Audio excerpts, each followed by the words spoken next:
Good afternoon, everybody. Welcome to our first scrutiny committee of 2026. I've got any apologies for absence with June, which is Councillor Mark Cliff. Councillor Assured is standing in for him today. Any declaration of interest from anybody?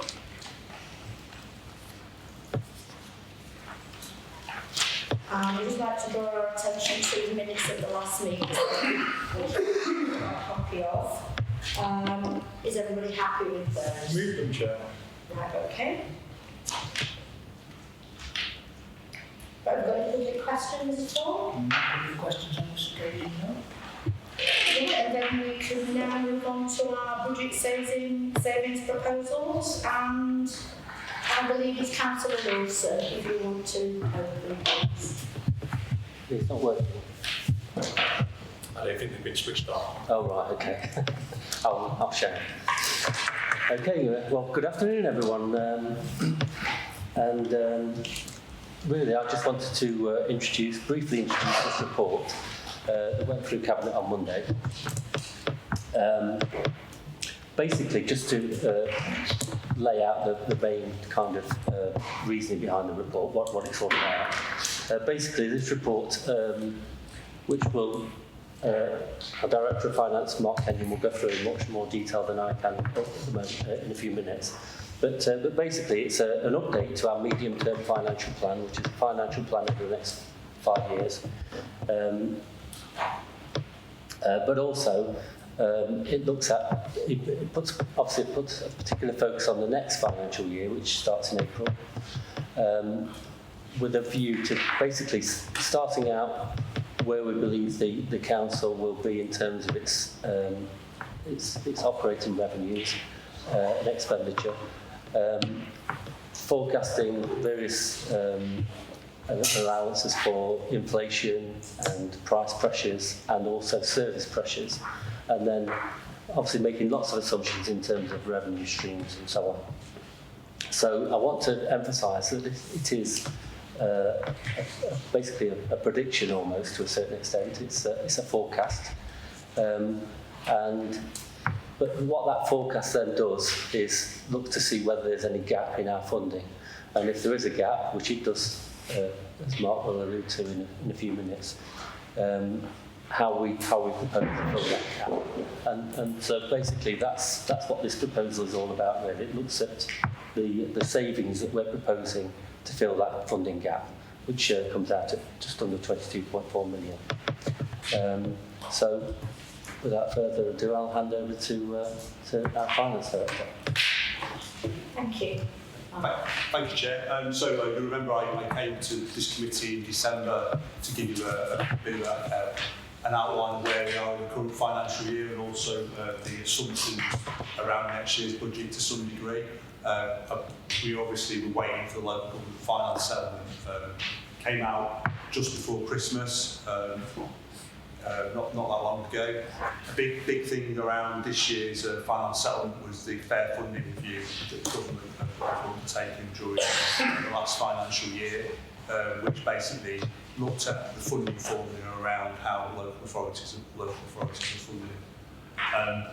It's quite a complex system, the way local authorities are funded.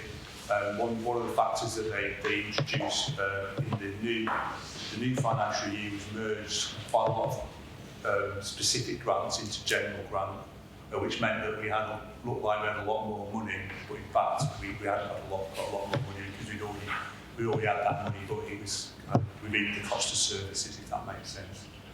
So in kind of very simple terms, the settlement meant that next year the council should have around an extra £39 million worth of funding. And that sounds like a lot of money, but you wouldn't expect to say that it isn't.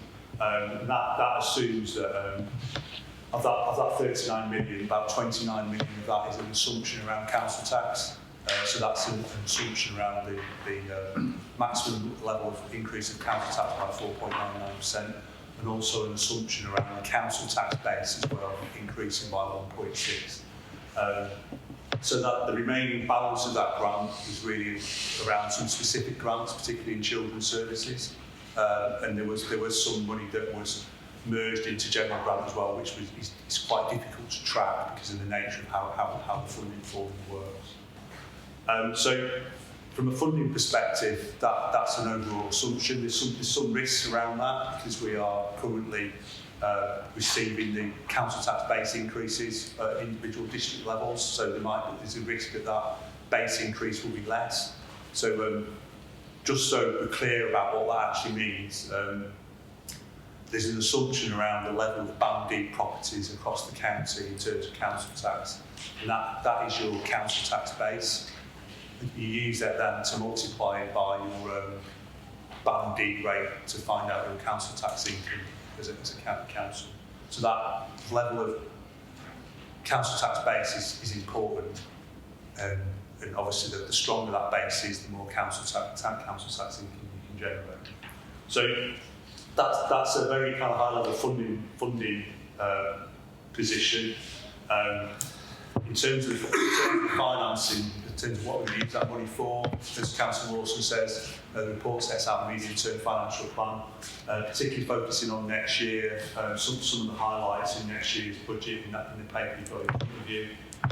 We're assuming a 3.5% pay award, which is roughly just under £10 million in terms of costs.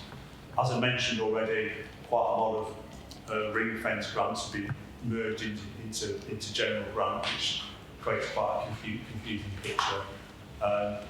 Also includes savings proposals that were put forward in the previous financial year, and there's money in there for cost and demand pressures across adult social care and also children's services in terms of those areas that are really suffering sort of from demand and currently overspending in the current year. So we're putting right some of those areas that are overspending in the current year in next year's budget to mitigate that overspend. Also, we do expect we've made assumptions around inflation on specific contracts in things like waste and other areas as well, and things like children's services contracts, replacements, things like that. Another factor for us as well, which we've talked about before, is the national minimum wage, particularly on adult social care contracts, where we've got a pressure of around £10 million in the budget for that, which is basically a pass-through cost where we have to pay more for the open book rate that we have with providers. So the table in the report, which I'm sure you've all seen, 2.17, brings that all together, where it brings the level of funding we're assuming, the level of costs we're assuming, bearing in mind all those things I just talked about, which gives us a gap, which we're proposing that are filled from a few items, but the main conversation today is committee is going to be around savings proposals, the 22.4 million in savings proposals that are in the appendices of the report. And as Councillor Lawson says, as I've referred to already, the report sets out a medium-term financial plan for the council as well over the next few financial years. You can see there's a deficit in 27-28, which obviously we'll have to make good through efficiencies and other and likewise with any future year deficits as well. So that's my introduction. I'm happy to take any questions before we move on to the next part. Any other questions, Councillor Gowley? So the report balances the 2027 budget largely through one-off measures, corporate budget assumptions. You talked about the council tax assumptions and savings that don't address the core cost drivers in children's services and adult social care. So is it fair to characterise this budget as a short-term stabilisation exercise rather than a sustainable medium-term solution? So, I don't want to turn that on to no sorry. It's happy that. So, thank you for the question. So quite a few of the savings proposals are ongoing. So the benefit of those will be in future years as well. But the the point you're making is quite correct in some senses, because we do have to rectify or manage those future year deficits as well, where we'll have to come up with proposals and initiatives to balance the council's budget in the long term, because clearly we can't be in a position where we don't set a balanced budget. So to go on to that, the medium-term financial plan shows significant budget gaps re-emerging from 27 to 28 onwards. From a professional finance perspective, what level of confidence should members have that the current savings package materially changes the council's financial trajectory rather than simply delaying more difficult decisions? So something that is detailed in the report is the One Council Support Functions initiative, where we're assuming £2.5 million saving next year. That's a programme of work that will deliver significant savings in year 2 and year 3 and year 4. And we are obviously looking at that from an efficiency point of view to actually reduce costs in quite a number of areas. It's been to Cabinet recently, setting out what that programme will be. And just some of the highlights of it, it's things like looking at third-party spend, looking at the sort of essentially centralisation of services to bring them into one professional area, and other initiatives as well. So that's something that will grow. Okay, I can expand on that if that would be helpful, Councillor. Yeah. So through the Council's strategic planning analysis, which it conducts annually, we measure ourselves exhaustively against the wider sector, and that has indicated a couple of years ago that the overall cost of the council's, the totality of the way that it delivers its services, is more expensive than its comparator councils. So the public sector accounting bodies sit for groups, councils, comparator groupings, and we're in a grouping with 8 or 9 others like Lincolnshire, Essex, councils that are of similar size, similar demographics, similar geography. We're not in a comparator group with Barnet, for example, because the societal structure is very different. So we measured ourselves against that, and that indicated a number of things to us about whether Derbyshire had moved at the same rate as the sector had moved, and where we should be concentrating our effort.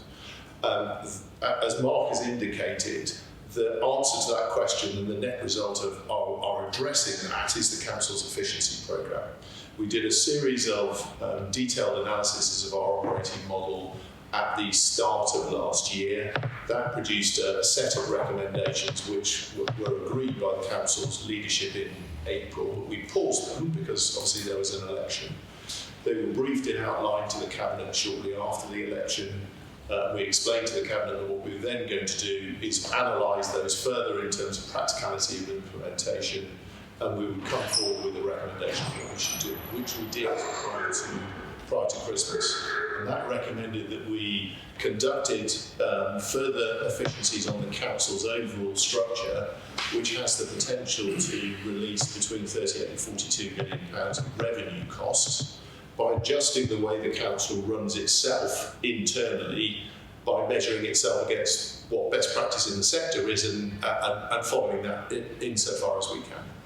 That requires a capital investment because it requires investment in capability and support that we don't routinely have. And this is not unusual. Councils are structured to run their BAU service as they are.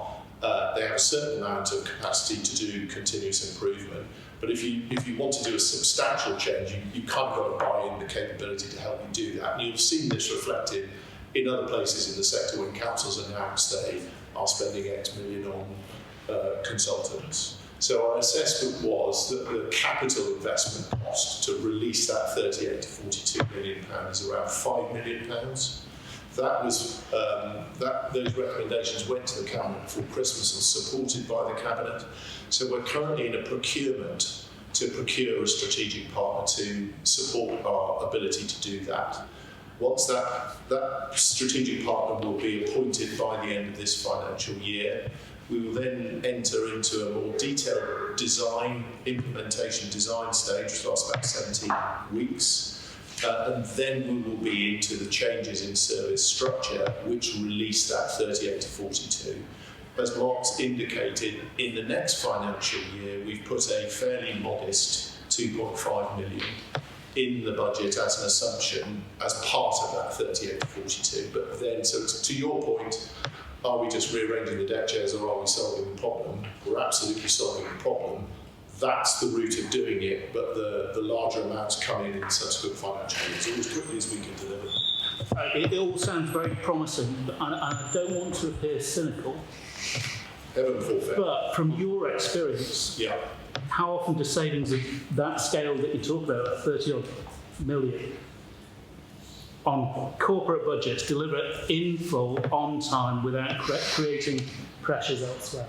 Okay, so I can give you a direct experience of this council, which was resolving a seriously complex internal structural problem around our enterprise resource planning system, our ERP system, the SAP system, which the council had spent £7.4 million attempting to upgrade and failing to do so. We then spent 6 months and a further £6.5 million upgrading it properly. What are the difference between the two? The differences between the two is that you are really rigorous in your analysis of the weaknesses you have. You do very detailed design about how you deliver them. You produce a programme that you are very confident will release those savings. You buy in the external expertise that you need, and you relate the contract of that external expertise absolutely to delivery of the benefit, which is why that upgrade programme happened on time and £500,000 under budget. We were then rather amusingly used as a reference client for Europe's largest producer of wind turbine blades, who needed to a Danish company who needed to upgrade their SAP system and wanted to know how we managed to do it in 6 months. So I ended up having a rather interesting conversation with a bunch of Danish blokes over Teams, but that's another matter. My point is that you can be confident if you really rod through what you're seeking to do, and you're really confident you have the capability internally to do it, either because you've got the internal capability or you buy it, and then you press go. The reason the council had the problems it had over the SAP system is it didn't do that. What it sought to do was it didn't understand the complexity of the system it was trying to upgrade. It didn't invest in the technical help that it needed to do it. It made heroic assumptions about what the internal capability could achieve. And then, funny old thing, it didn't work, and it just got pushed to the right, pushed to the right, pushed to the right, and it was burning through money while it was doing that. So I am confident that if we follow the line that I've described, that those implementations can be made. They also very much have to be, because it's a cross-council change, they have to be implementations which are supported and rigorously followed across the council's leadership, so we've all been involved in that, and importantly are led as a whole council effort by the chief executive, and we now have a chief executive who can do that. So if you do all of that, I'd be pretty confident that we can resolve that benefit. That procurement is running, and the capital investment I've talked about is stage-gated against delivery of those benefits. So we don't hand a consultancy £5 million at the start and say, show us what you can do. You know, we pay amounts of money along that are linked to production of benefit, and the bulk of that cost is paid when the benefit is realised. So I think we can be pretty confident, provided, and this is an important proviso, of course, that the council, both its professional and its political leadership, continues to recognise that we have a structural issue around our costs and our income, and that it continues to support the investment in resolving that, because it's going to take us a couple of years to do it. I'm happy for anyone else to jump in and then come back to the same one. Yeah, okay, does anybody else have any? I've got a series of questions. First one to the cabinet member, really. When looking at the funding settlement from central government, and the way they've done the okey pokey with degradation indices, etc. Mark, tell me the correct terminology. With it coming out, now it's gone back in. I'm a bit furious to see what our settlement is compared to cities. And I am very angry, and one, I wondered how angry you are, as the cabinet member responsible about that. What representations are we going to make about it? Because we should be angry, because places like Derby City have done far better out of the funding review than what we have. As a rural county, we've been absolutely hammered by this government in this funding review, and we need to be angry about it. We need to say it's not fair, and I want to know what we're doing about it to put that representation forward. Because to me, it stinks of a Labour government finding means to fund Labour councils and sod everybody else. Well, Councillor Major, you're not wrong. I'll wholeheartedly agree with your sentiment, to be honest. I am angry about it. And to be fair, our leader did point this out pretty much immediately on the day, I think, the announcement was made about the settlement. And, he did try and get it publicised. Obviously, certain parts of the media picked it up, others didn't. But you're right, there has been and to be fair to the Labour central government, they were upfront about this. They did say that it was a policy decision they took to effectively give more weighting to what they call deprived areas, which obviously are mostly inner cities. And so that's why the funding settlements work the way it has. So yes, we are annoyed, and I'm slightly angry about that. But at the end of the day, we can't cry over spilt milk. That's what the Labour government's decided to do, and obviously we'll hold them account. We'll call them out for that. But essentially, we've got to live with what we've been given, and what we've been given, quite rightly, as you said, is not what our local MPs are actually saying we've been given. Because I keep hearing this figure of 160 million being spouted, which is complete nonsense in my view. From what I can see from the settlement, I believe if you look at the purchasing value, the core spending power, I think it's gone up by about 13 million in this financial year. So 13 million, that's, that 160 million, I think, figures been quoted by our Labour MPs has been over 3 years. But I believe the next 2 years, it only goes up by about 3 million. So in total, it's about a 20 million increase over 3 years. So that's obviously a significantly different number to 160 million. So either they've got their sums wrong or they just don't know what they're talking about. So yes, I'm quite angry about that. But unfortunately, it's what we've been given. And there's nothing we can do about that. I understand. We just have to live within those means. And that's why we've got the pressures that we have. That's we've got on one hand, we've got the pressures in terms of expenditure. As Mark was pointing out, the inflation. Again, some of that's down to Labour government policies, like increasing the minimum wage by way above inflation. I think it's about 6% this year, again. So, and that has knock-on effects on lots of inputs that we have. I think about half of the employees that we employ directly in the council tend to be lower paid part-time workers, and they're disproportionately affected. I did some calculations myself that since the Labour government came in, people on a person on a 20-hour week contract on the minimum wage, the cost of employing that person has gone up by 17% since the Labour government came in. So, we have to deal with that, unfortunately. I mean, it's good for those people, obviously, but generally speaking, for employers, not just councils, we have to bear the brunt of that. It's good that we agree, and I think we can all say it. We're really angry that the rural Derbyshire residents have been given a hard deal. Councillor Hunter? Can you see at some point that these exponential rises in costs especially social care and childcare. Can you see that topping out at some point where you return to something that you can probably predict year on year, or is it just, can you see just these costs spiral out of control forever and a day? You know, is it something that's going to at some point fall back to a predictable level? Can I give you a slightly political answer to that? Not while we've got a Labour government.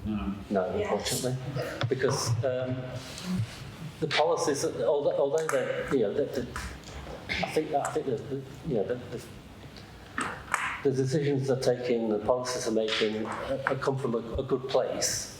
Unfortunately, in practice, they tend to deliver the wrong outcomes. And so, from my point of view, I think whenever we've got a Labour government in place, unfortunately, I don't think we're going to see any significant release of that pressure. I don't know from a non-political perspective whether that's the view, but it'll be interesting to hear. No, please do. So from a children's services point of view, I think that there is the schools and welfare bill that's going through Parliament democratic wheels at the minute. There is potential in there around expectations regarding regional commissioning and trying to hold the market to account more for the use of public money. Some of it is how that is implemented and the expectations behind that on local authorities and partners. So there is no doubt that there is only the local authority that actually brings children into care, that pays that care bill. So there is only the public purse that funds that bill. So there is more probably that is necessary politically, but also the wheels and mechanisms within legislation are not robust enough for us to hold a different line within the local authorities.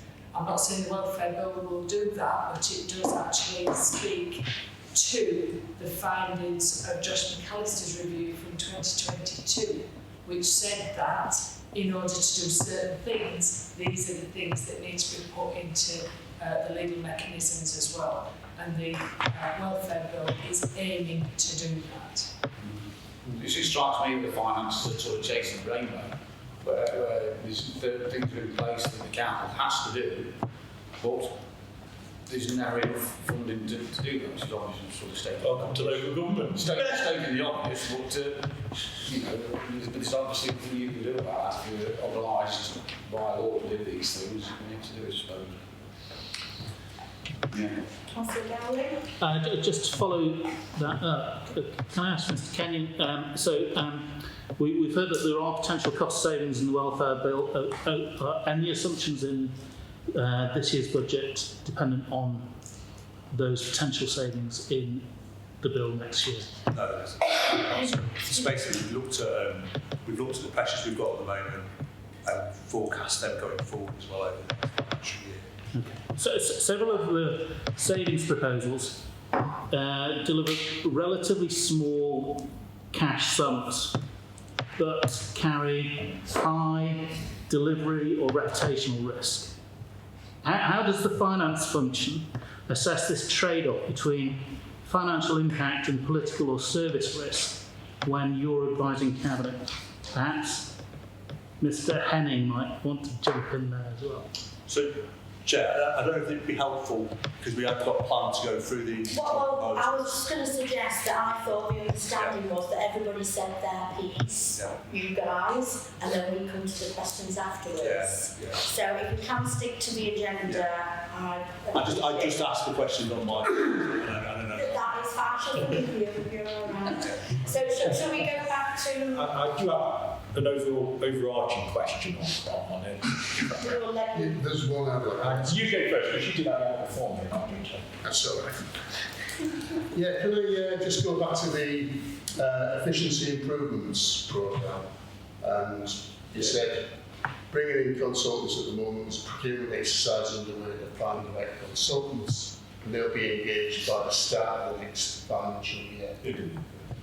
The figures that you've got in the mid-term financial plan for new ongoing savings amount to about 30 million. Is that based on the savings that will be achieved during the next financial year, in other words 12 months, or is it prorated against the timeline of when the consultants will have the proposals ready, how long the implementation will take for each of the individual proposals? And so you would expect to get an amount this year from the efficiency gains, but then next year bigger because that would be over 12 months. So fundamentally the question is that a 12-month figure, or has it already been factored for a timeline of introduction? Well, I'll let Mark comment on the detail of how the figures are presented in the budget. As I think we mentioned, there's 2.5 million figure, which is the front end of that 38 to 42. So that's formally in the budget plan as a savings that we required. And as I say, I'll let Mark do the other bit. Can I just come back to your, I recognise it's just a descriptive term, consultants, but it's a loaded term for a lot of people, because it kind of implies, or can imply for people, that you get a bunch of outsiders in, they come and redesign the internal bit, and for some people, the internal bit could redesign itself. The point about this efficiency programme is it's a joint effort. The reason we are taking our time about it, to come back to the earlier council's question, is that we are designing rigorously the practicalities of implementation so that we know we can do it. What we're not doing is what has been done in other areas and is a risk, is where you hand over the redesign to an external bunch of people who could do a redesign, but they don't run the services themselves.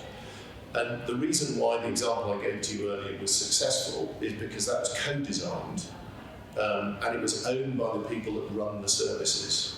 And so this efficiency programme, the largest part of the adjustment to this efficiency programme is activity that is run by the supporting structure, corporate services and transformation. And in some bits of it, we're taking capability that currently sits in the other departments, we're putting it into here, we're professionalising it, we're rationalising it, we're changing the way the business process works, and we're doing that with other people who have broader experience of the sector that we don't have. Those are our consultants. But I wouldn't want to give the impression, and I hope I haven't, that the way this can be characterised, which is a bunch of consultants get paid a lot of money to do a design, they do a design, then they lift off, and the internal team kind of left to try and work it out. That is absolutely not what we're doing. And that's why our measurement and what exists in the council plan is structured in the way that it is. But I'll let Mark come back in. Yeah, so in terms of the MTFP, we put a very conservative amount for next year, as we talked about, 2.5 million, 26, 27. But we put another 2.5 million in the following year as well. But we recognise that 2.5 million in year 2, which is 27, 28, will be a lot higher. But we obviously, as Joe says, we need to do further work. Because the target's 38 to 42, so there's more to come. Yeah. But we're not putting it in the budget until we're really sure it can be delivered. Councillor Miller, and we'll go back to how we when looking through the report, there's obviously the savings targets. There doesn't seem to be any headroom in that. There's no slack. It gets us to zero. Doesn't take us beyond it. Firstly, are those saving targets whole year savings? So the savings for each item, is it whole year savings for each item?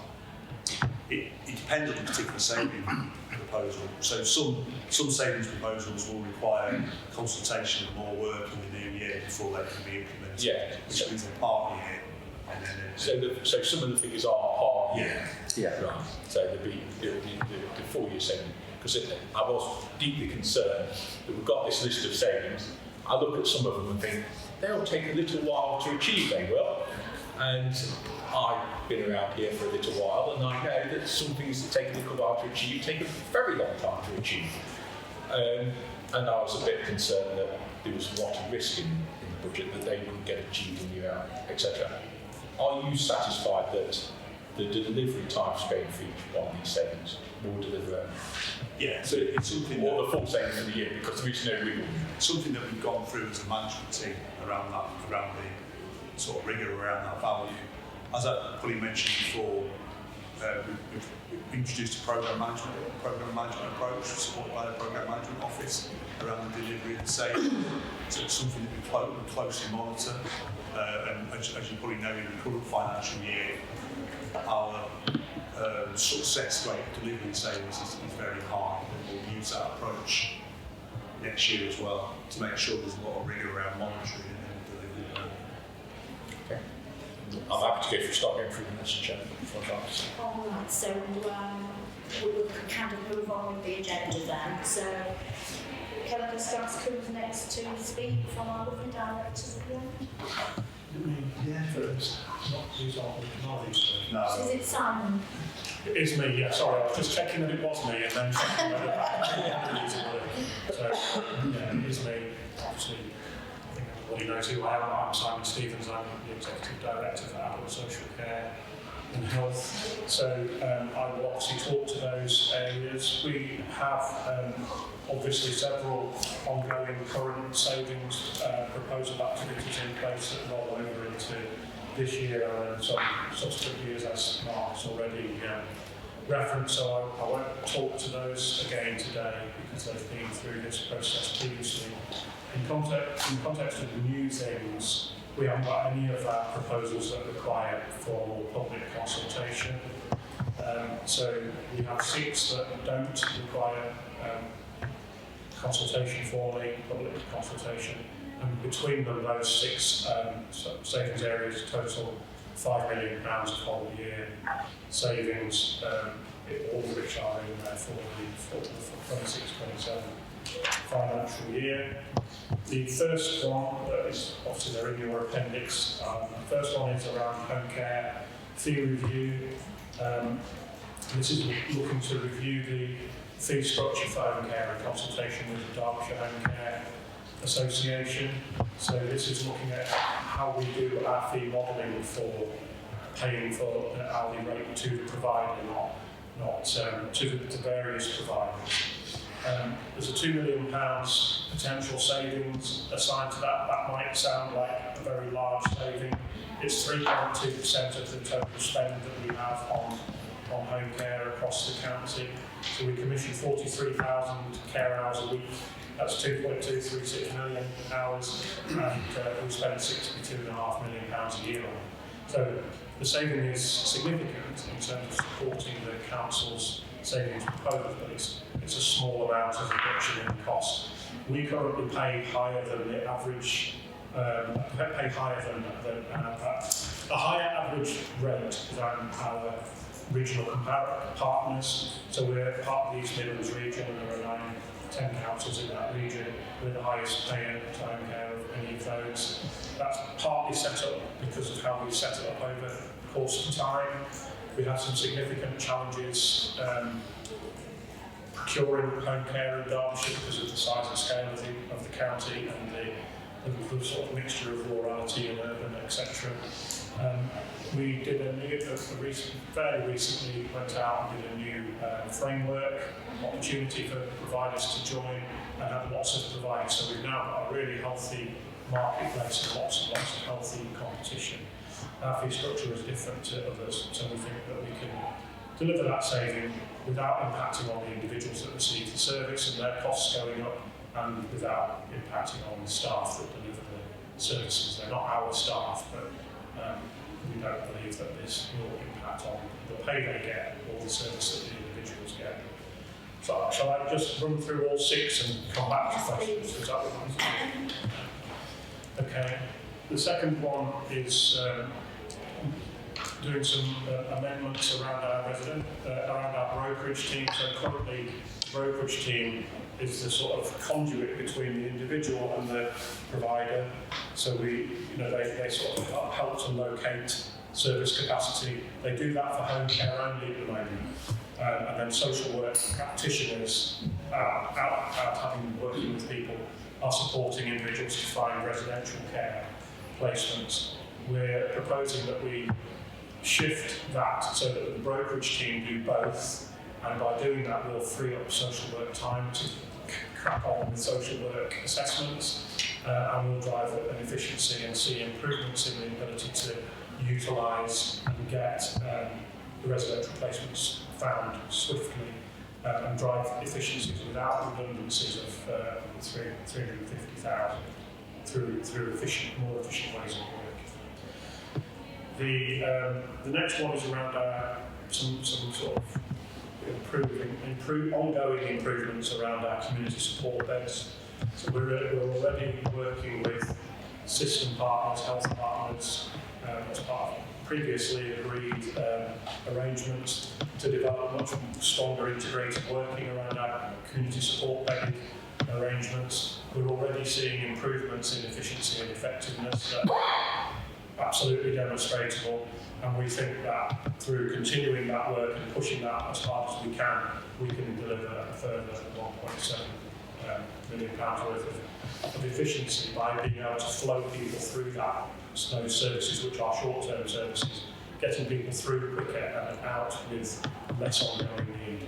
We are able to evidence that we're already doing that, and in making those improvements through the integrated working that we're doing, we think we can drive that harder, again, without significantly impacting on the individuals who get a service or those who deliver. The next one is identified as the discharge assessment review team, and we're looking to again expand the remit of that team to include all discharge to what's called discharge to assess pathways, so to deliver timely support, strength-based care act assessment and support planning to everybody that's being discharged from hospital. And again, by managing the way we are able to do that, we can make sure that people are going home with the right level of service first time from hospital, and that should save us some money through, not over-prescribing, if you like. That's proposed to save 250k. Next one is again further rollout of technology-enabled care. So that is building and accelerating what we have already been doing, which is seeking to support people to manage some of their non-personal care needs through the use of technology. Rather than having an individual going out and doing a visit to prompt somebody for medication, for example, where it's appropriate, there is technology that can enable those prompts and therefore save people time, which you can utilise elsewhere for more complex support arrangements. We think there's an opportunity to increase efficiency there of 618,000. And then we have the quality and compliance team structure. So we have a quality and compliance team that is responsible for the quality and compliance oversight of our directly delivered registered CQC registered services. And that team's been in place for a long time without a review. We think that we can save 90k by doing that review without any impact on any redundancy impact on individuals by refocusing and realigning the service. Those are the 6 areas that deliver the ongoing 5.008 million as identified in the papers. And then we've got a couple of potential one-off savings that sit more with our public health. So we've got £200,000 one-off saving, which is through public health colleagues utilising some grant funding appropriately to support some activity that is already underway, which will enable us to then not spend the £200,000 worth of budgeting money that we can put away. And then there's another potential area that we haven't put a figure in against yet, because that's dependent on the new grant conditions that are about to come out for the Derbyshire discretionary fund. And until we know what the grant conditions are, we can't be sure that we can use that in appropriately, offset it appropriately. As and when that comes out, we'll be able to be clearer about whether there's an opportunity there or not. And those are our areas. Thank you. So, everybody's hands up. Councillor Gallagher, please. Mr. Stevens, the savings seem to be savings based on the council doing less. Now, some people in adult social care maybe would say that there are savings to be gained by the council doing more. For example, falls prevention might save us money in the very near term. If we did more of it, perhaps we'd end up with fewer costs down the track. What do you say to that argument in these proposals? Where are the signs that the council is doing more to save money? Thank you for the question. Firstly, what I'd say is none of these savings are predicated on the council doing less. They're about us doing things more efficiently, more effectively, but definitely not about doing less. These savings that I presented to you today. I think, in terms of prevention, absolutely would agree that it's critically important that prevention is, it is delivered because it does make a saving. The challenge that any prevention activity has always had, that's not a Derbyshire challenge, that's just a challenge full stop, is evidencing its value. So there is a perception or there is an understanding that there's a threefold gain from prevention. That's very, very difficult to evidence. So somebody falls prevention, how do you prove that somebody didn't have a fall because you had some preventative falls protection activity? They might not have fallen in the first place, they might never have done. So I'm not suggesting prevention isn't really important, because it absolutely is, but it's really hard to evidence its value. That said, I think it is equally somewhere that every local authority tends to look to when they are under the cosh financially and need to make savings, because it's a non-statutory. That's not quite true, but it's specifically a non-statutory function. There is a statutory requirement for prevention, but it's not stated how big or how small that is. So the local authority could choose to spend all of their money on prevention, or they could choose to spend, a small amount. So it is an obvious place where people look for savings. We have just recently signed up to developed and had systems sign up to a prevention strategy that supports the whole system to work together effectively. It expresses our commitment as a council to prevention and to supporting prevention activity, working in partnership with the whole system, including the voluntary sector, so that we can. The place we need to start is by working together, looking at the totality of what we all put into a prevention pot already, and making sure that we're spending that to best effect. Because every single organisation is under pressure financially, so everybody needs to come together, put a collective pot and use those collective resources to best effect. But we are absolutely committed to delivering prevention services. But we just need to do it smarter, better, collectively, so that we can make best bang for our buck, as it were. Councillor Manager? I've got a couple of questions. The first one relates to the question I just asked Mr. Kenyon, which is looking through all your savings in the spreadsheet. None of them have any saving in year 2. So does that mean everything's a 4-year saving in year 1, or is the additional saving we're going to get in year 2 from some of these that you haven't told us about? Well, they're ongoing savings, aren't they? It's delivered. It's if we're only going to get part year this year, that's the full saving in here. That's the full saving in year. Once you've saved it, you're not spending it. So it isn't. So if one takes 3 months to implement, we've got 9 months worth of savings. In year 2, we should have 12 months worth of savings. Why doesn't it show the additional 3 months in year 2? It's because we're confident that we'll deliver it from day 1 in April. So all these are going to go from April to right, because that's what I was trying to get at earlier. I didn't quite believe everything was going to start in April.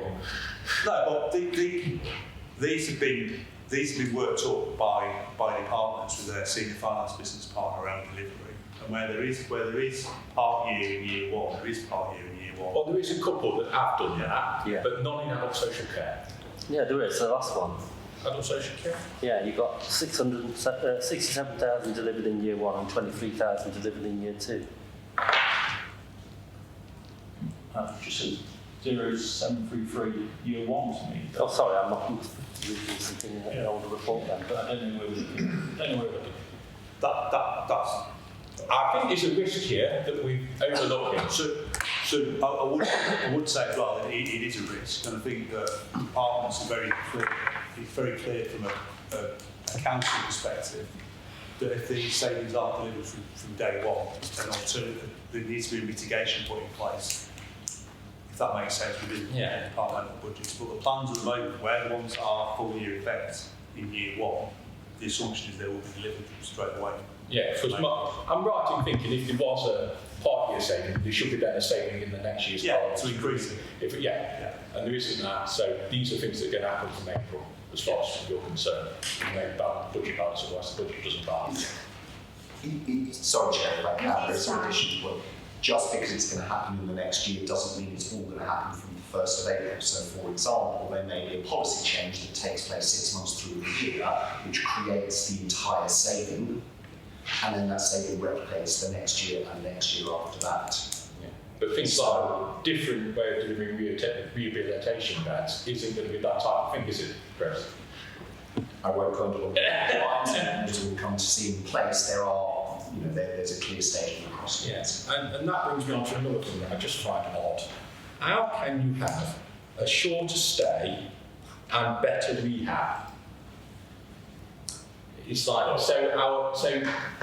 we have a rehab stay now that's, let's say, 10 weeks, we're going to reduce it by 2 weeks and somehow that's better. I get that we might choose to spend less on it, but I don't understand how you can have shorter and better. Because it's better if you only needed 8 and you were stuck in there for 10. It's about supporting people to flow through. So absolutely, that is, it's probably a more detailed discussion to help you understand how that works. But the whole point of rehab is that you have it for as long as you need it, not for as long as it takes to get you through the processes to get back out again. So smartening up the process, smartening up the flow, making sure that we can take you in a timely fashion, that we can support you to have your, and when we say rehab, it's with a small r, it's not necessarily complex rehab. But the point is getting you through. So there's a risk at the moment that you get stuck in that rehab bed because you haven't got the flow out. If we continue to carry on smartening up the processes to make sure we've got the right number of people supporting the rehab so that you have it done in a timely fashion and that you're supported to be independent as soon as you can be, then I'm all for that. I'm a bit shocked to find out that we're keeping people in beds longer than they need to be. Well, I think that's not that shocking.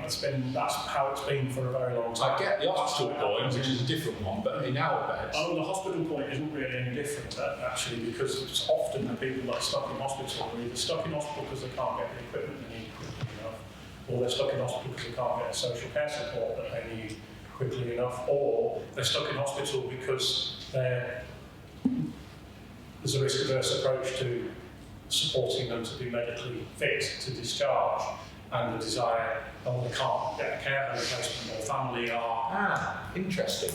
So, how many people leave these beds and go straight into a care home? Very few. Okay. So because is this number going to be tracked if that number increases because it's shorter stays? Because the only option to do it in that shorter time is to send to a care home. No, that's absolutely won't happen. That's not what these beds are about at all. As I say, it's probably it's more complicated than me trying to explain it to you now. The purpose, so when you won't go to these beds if you need a care home placement. It's a step back out of hospital. It's a step up to stop you needing to go into hospital and to regain your independence after a fall or after something happening. Or it's a step out of hospital to go back home. It's not a step out to go into. My granddad, who's no longer with us, went into one of these rehabilitation and went straight into a care home. Okay, and I don't want to talk directly about that. It wasn't in the last few months. It wasn't in the last few months. No. And so what I know it happens. Yeah. Right, so what I'm explaining to you is that we've already had, we're doing work.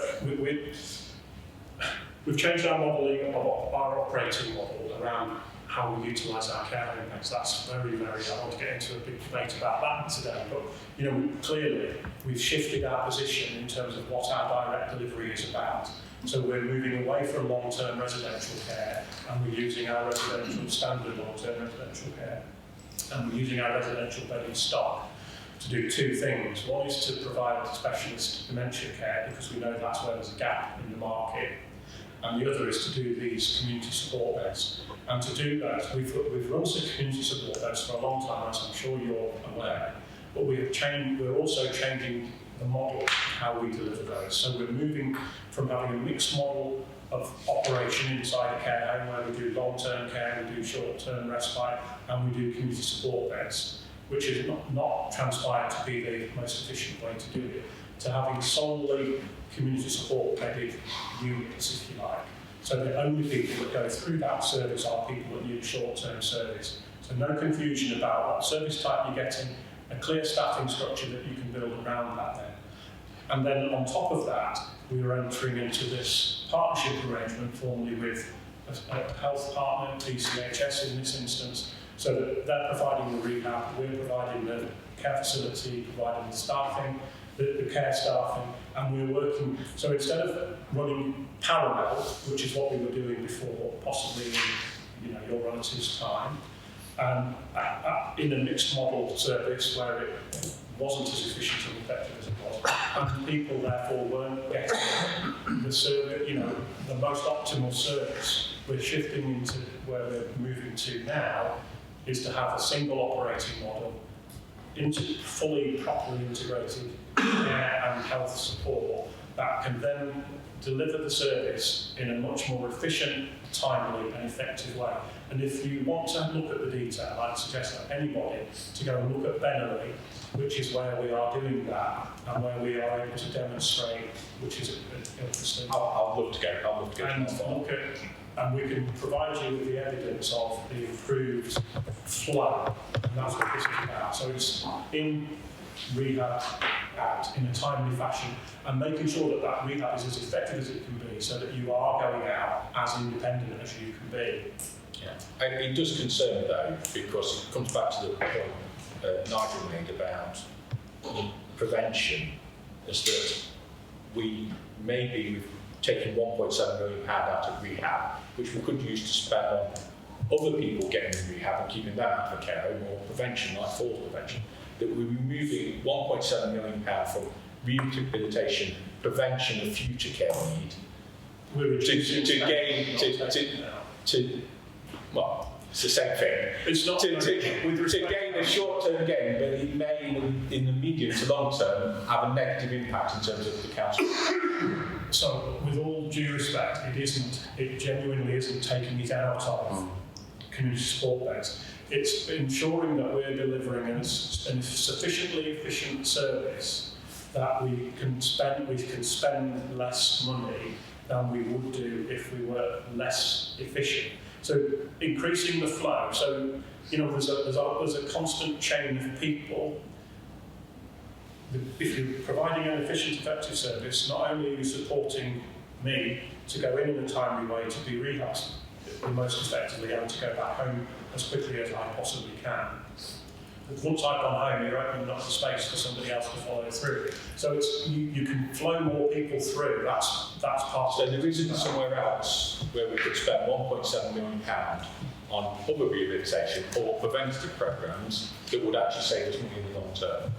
There's 1,000 places you could spend £1.7 million this council that would give a good return on investment. But that's my concern is this is short-term fix. No, but that's a separate. I think we're with respect. That's a separate issue, isn't it? So what I'm saying is that I currently spend £1.7 million to deliver the volume of service that the system needs more than I could do if I was more efficient and effective in the way that I delivered. That's not about reducing the volume of service. It's not about seeing less people. In fact, it'll enable us to see more people. And so I can deliver what the system says it needs for £1.7 million less. What we then decide to do with that £1.7 million is entirely up to us. That's not That's not what I'm doing. I'm providing a saving by being more efficient and more effective. In an ideal world, I guess absolutely every council would want to reinvest that money into something else. We are definitely not in that ideal world, and so that is an opportunity there to utilise that money that I can save to offset against gaps in a gap in the budget. But we've got £5 million paid for consultants to save other money. But anyway, moving on to care home rates, £2 million, I assume we spend. Home care. Home care, no. Home care fee review, I assume we spend many hundreds of millions of pounds on that. What does that equate to £2 million per? 3.2%, I think I want to say in my introduction. It's spent a total of 62.5 million on 43,000 hours a week, some 2.2 million hours a year. So it's 3.2%. Very small percentage of the totality. Yeah, I just wanted to understand the scale. That's me, Chairman. Thank you. Sorry. That's all here for. Councillor Galloway, coming back with another question. Yes, I'd like to ask, obviously, Councillor Lawson's been sat there listening to these details of savings in adult social care. And during the campaign, Reform were emphasising simple, visible fixes, fixing potholes, efficiency savings. Now, looking at this report and listening to the savings that are going through adult social care, are you happy to accept that the financial reality that you inherited is more complex and constrained than those messages in the election campaign? No, I'm not prepared to accept that at all, because we all believe, we all know how complex the council is and operates, and the demands on the services. We all knew that 70%, at least minimum 70% of the spend goes on the most vulnerable people in our society. So we all understood that. But I think, to be honest, Simon's clearly identified in his answers to Councillor Major, that we're talking about here, making the efficiencies. We're trying to get more as an entire service. Not just in adult social care, but we're trying to get more either with the same resources or with less resources. In this case, it's actually with the same resources. So basically, in a nutshell, from my kind of industrial background, the way I would categorise Simon's comments are, effectively, we're looking to increase throughput by better management of bottlenecks and blockages. Because it's those bottlenecks and blockages that actually make us inefficient as a service. And so by better managing them, however, on a grassroots level, on the foot soldier perspective, there's lots and lots of different ways of doing that, obviously.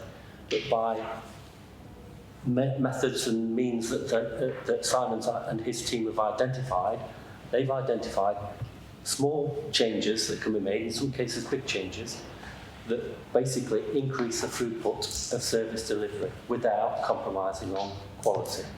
That's the whole point. And by doing that, obviously you can help more people or the same number of people with less resources. It's as simple as that. And that's what we mean by efficiency. It's not just about cost cutting. Sometimes it might be about cost cutting, but what Simon's identified there is purely efficiency.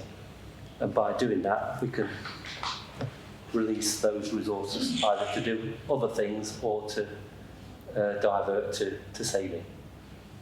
We'll find out, won't we? Well, yeah, exactly. I mean, and that's what's been happening since we came into office.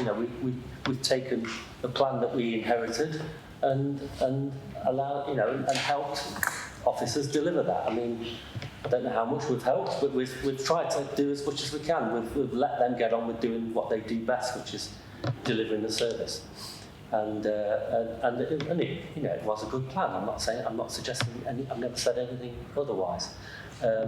But what we've tried to do, suggest you've been very fair. What we've tried to do is enhance it and expand on that methodology. And again, coming back to one or two of the earlier questions, yes, we've identified that obviously there is a major issue that could, where the council needs to look at its operating model. We've put wheels in motion to start that process off. But at the same time, that doesn't mean to say that we're ceasing the existing continuous improvement operation. That will continue at a pace, and some of these items, obviously, as Mark was alluding to earlier, these will be overseen. These savings in these proposals will be overseen with that mechanism. Thank you. Okay. That's what they explain. Right, Chris, I think it's your turn. Chair, I'll just go and fetch my laptop so it doesn't give out.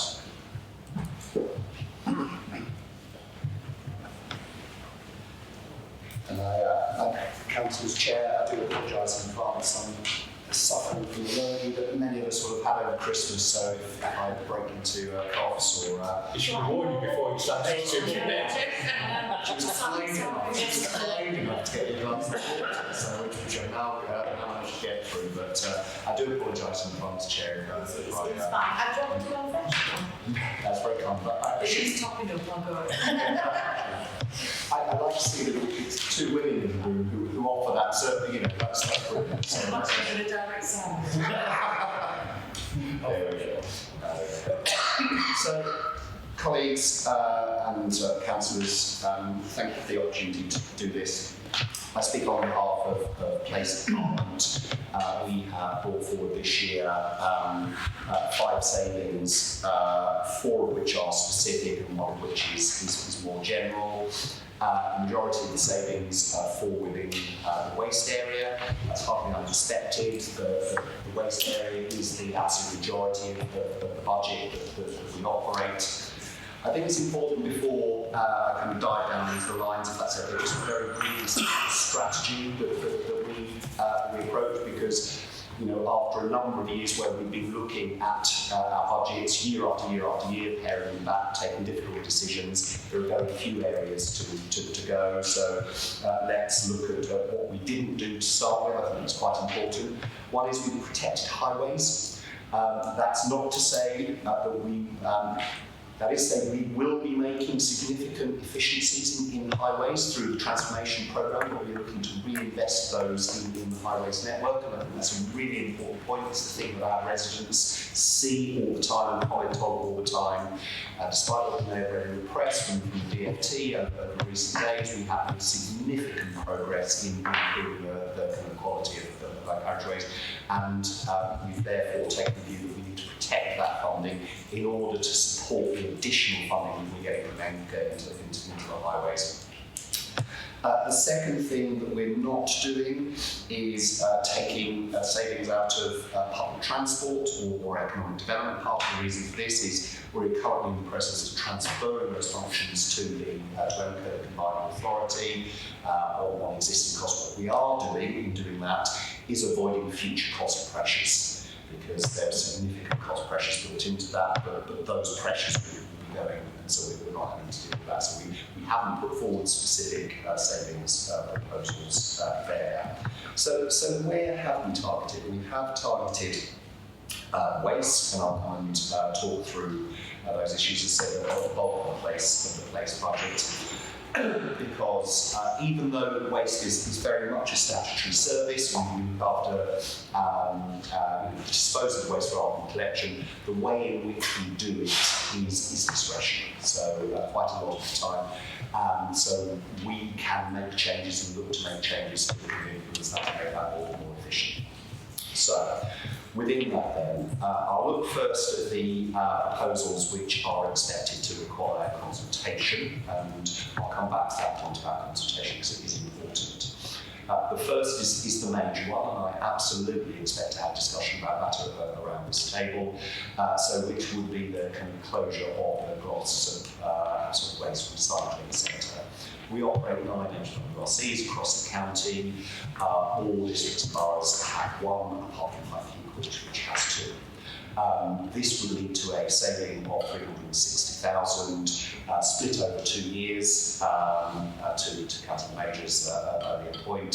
So in steady state, in steady state there would be £360,000 saving. There would also be maintenance liabilities which we would avoid from this, which are significant. I can't give that figure here, it's a commercial figure, but I can, they are significant and it would enable us to avoid that. The reason for identifying losses is not only those significant requirement for investment, but is because it is the both the lowest used HWRC out of the 9, and also the one which is least used by Derbyshire residents. It's most used by residents outside Derbyshire. So that's number one. Absolutely expect to come back and kind of discuss that with your colleagues around the table. Really clear, we are consulting on this proposal, and in that we will listen very hard. The second thing is much smaller saving, which is recycling credit reductions. This is a discretionary how we have to offer certain groups funding for it to collect recycling on their behalf, and we don't have to do it, and it would represent a net saving of £1,000. But because it would impact some groups, we would need to consult on that. So those are the two savings on which we would consult. Moving further down, so that's Appendix 2, moving further into Appendix 3. The first saving there is simpler recycling, which again split over a couple of years, 1.336 million current. Essentially, this is the implementation of the existing Environment Act, which ensures that councils are collecting food and possible waste in a more consistent way. If you do things more consistently across a larger area, you can achieve economies of scale, and that is indeed where those savings come from. So £40 to £110 per tonne of food waste, ensuring that we get consistency, working with districts and boroughs who are current waste collection authorities, and releasing savings of 1.336 million current. The next saving, if I move on down, is below that. This is a non-waste saving. So this is relating to Place Department as a whole, and the commitment to achieve £500,000 of ongoing savings related to service design and managing staffing vacancies. We've been very successful over the last few years of tightly managing our budgets, including around our organisation, our operations, and our spend on our staff, and I am confident that we can do that next year as well and on an ongoing basis. So that's £500,000 worth of saving there. We talked earlier, Mr. Kenyon talked very much about the process we put in place both to set savings but also to drive the delivery of those savings, and I can tell you it's a very exacting mechanism that puts us through our paces to make sure that when we commit to something, we then deliver it. The final saving that I want to draw your attention to the last line of Appendix 3, and somewhat ironically said that this is not a saving, but indeed is registered as a saving, as an amount of income equivalent to a saving within our budget. Essentially, it's a government grant paid to us around something called the Extended Producer Responsibility Income, which again is related to the Environment Act, and that is paid to us to the tune of £6.7 million. So we secure that and treat it as if it were a saving, hence it being on here. It's by far the largest single saving, but it will be achieved simply by dint of it being received by the council. Thank you. Thank you. Right. I think everybody's got something to say on this. I'll work around the room, so So I'm nowhere near Glossop, but I'm very concerned about Glossop's dumb tip, however we want to say it, is going to be closed. I hear in your what you were saying that there isn't many Derbyshire residents going to it. However, surely, as you did in Chesterfield, you start the Sheffield lot, people coming into using it. You put the ANPR cameras. Wouldn't that be useful to put them cameras to stop it? Also, not if it has to be closed, can't you at least open it fully for at least a day a week, just so the residents of Gloucester have still got somewhere to dump the rubbish? Thank you, Richard. Chair, I'm happy to answer questions one by one on Gloucester, but I expect there will be a large number of them. So should we ask the questions first? If everyone wants to put the questions forward, then I'm sure Chris can answer on that. Councillor Garrett. My question that I asked earlier, it was a more general one that includes the Gloucester tip, but you've got a range of savings proposals in this paper that are relatively small amounts, some of which carry high political or service delivery risks. And how do the senior officers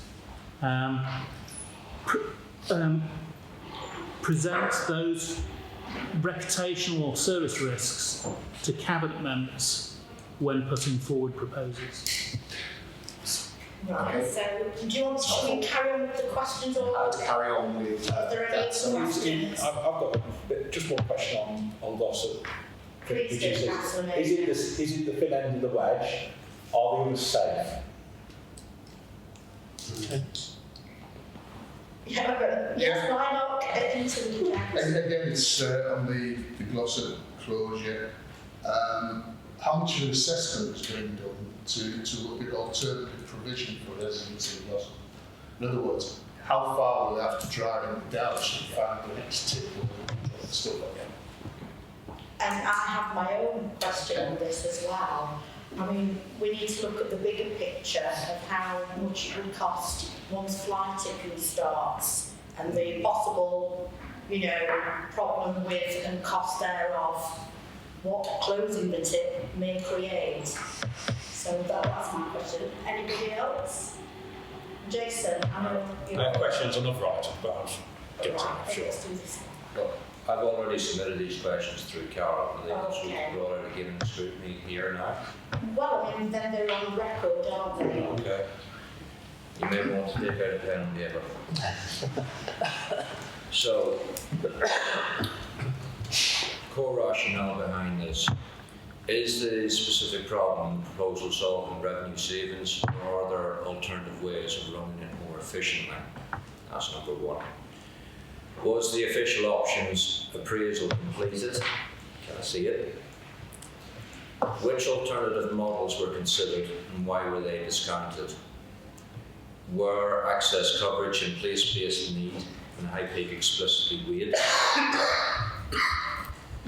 The 70% out of county claim, I actually know some of the answers to this already because it came out in Cabinet that was an estimate. I'd like to add a comment to that before we go through with the other questions. So if I went to the garage, and if you went to the garage, and our mechanic topped up our brake fluid using an estimate, I don't think either of us would be very happy to drive our car on the road on the basis of that methodology of decision making. I don't think we should use the same methodology in this case either.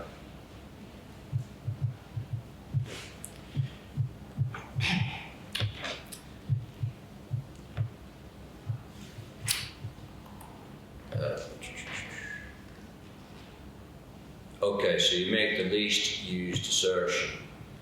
The least used does not mean it's the least needed.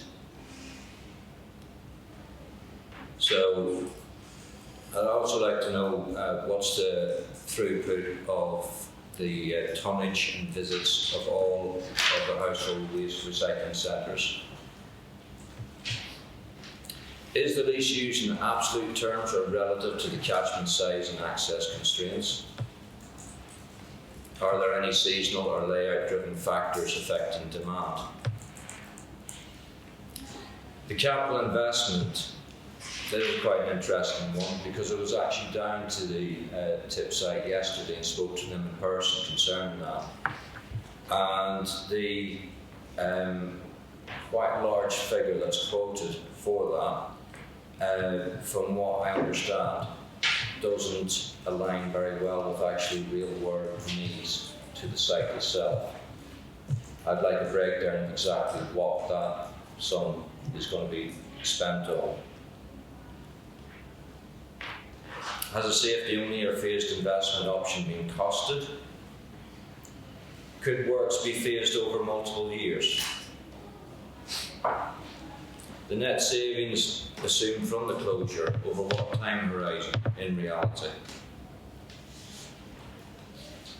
Picking up on a previous question, what modelling has been done on fly tipping, side waste contamination, residual waste increases?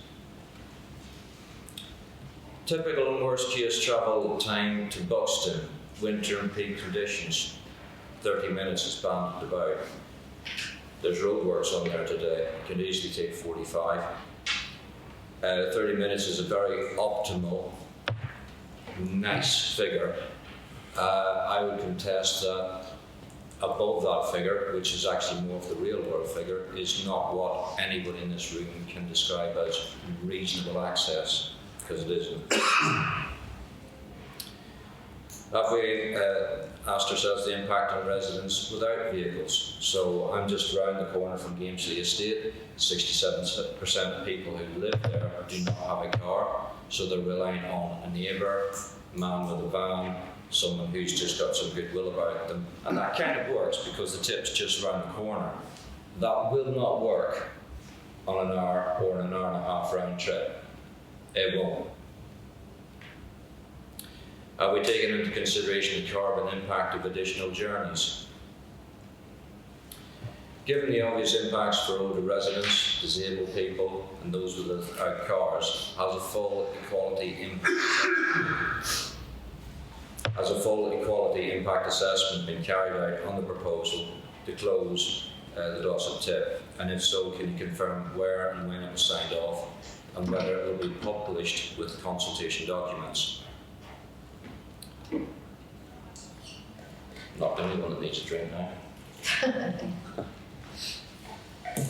What mitigations are proposed for older residents, low-income households, people with mobility difficulties, isolated rural communities?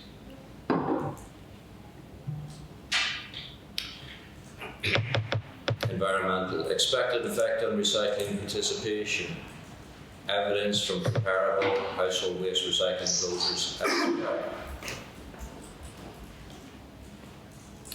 Cross-boundary usage. Has joint funding or reciprocal charging been explored with neighbouring authorities? So I'm talking to the guy from the tip yesterday. He's worked on 3 different tip sites. And when I say tip sites, I mean different counties. And he was able to tell me of 2 different ones where with APNR data, they were able to say, right, at the end of the year, you used 40%, we used 60%, cough up.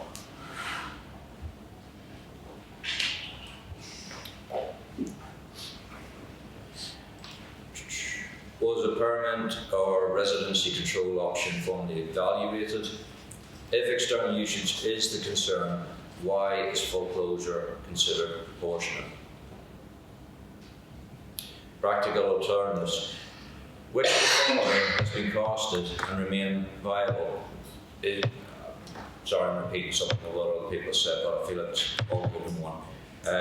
Have we explored the option of reduced hour or part week operation, seasonal schedule or appointments or resident permits? Sorry, I'm repeating myself here.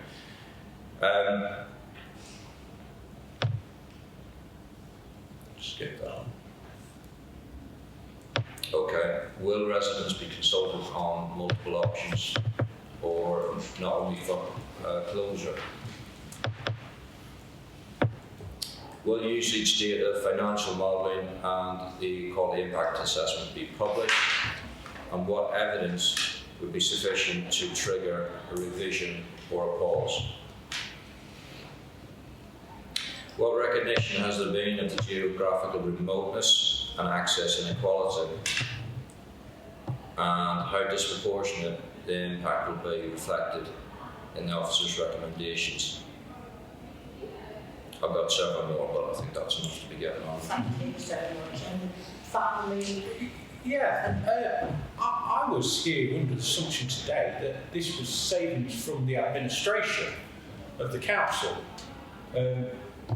But have all these savings got support of the administration? Because I'm hearing now that the closure of Glossop thing doesn't have support of the administration. The Trolling Group doesn't seem to be supporting this. Is this are these officers' savings or are these the administration's savings? I don't understand. I wouldn't, well, yes, it does have the support of the administration. Oh, okay, that's fine.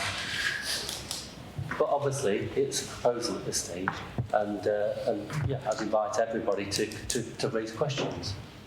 And it's quite right that all those questions are asked. So are these further proposals, or should we just treat these as kind of a sketch map? Did you not discuss this in group? They're all further proposals. Did you not discuss this in the group? Before you published it?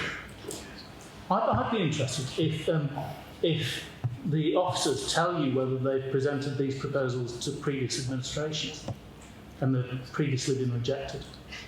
I'm not aware that that's. I don't think that's been the case. I don't know. No, I don't recall. Councillors know that we're not allowed to.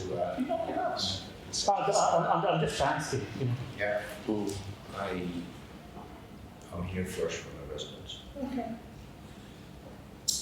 At the end of the day, we're in a scrutiny meeting and we're scrutinising it. So It just, to me, when the majority of the 4 members around the room don't want it, why it's even in there? well, we're just scrutinising it. So we've not said yes or no to that question. That's it, Major. Thank you. But everybody, I just want to make a quick point here, though, that everybody is aware in the administration that if these proposals don't go ahead, then obviously alternative savings have to be found. So, you know, these, if you like, are the least worst options from my point of view. So, yes, from that point of view, the administration is behind them. But it sounds like there's some political risk, because not everybody is. There's political risk in all rooms. We'll go forward as well. Yeah, sorry, I just wanted to clear that up, because I wasn't quite, it left me unsure.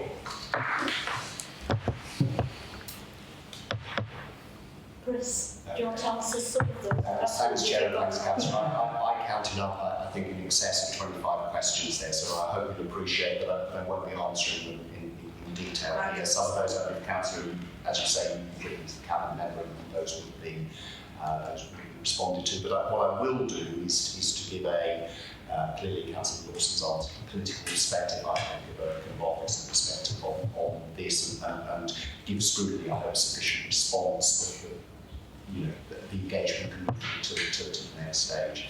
So I think, as Councillor Wilson pointed out, we are under a duty to balance our budget. That duty sits with the Section 5.1 officer. The Section 5.1 officer discharges that through people like myself and my colleagues here. Every proposal we move forward will be with the knowledge and acceptance of the Cabinet. And that process is time-honoured. It's really important, as I pointed out, this is an appendix 2 of the report. This is one of those proposals which will very definitely need consultation.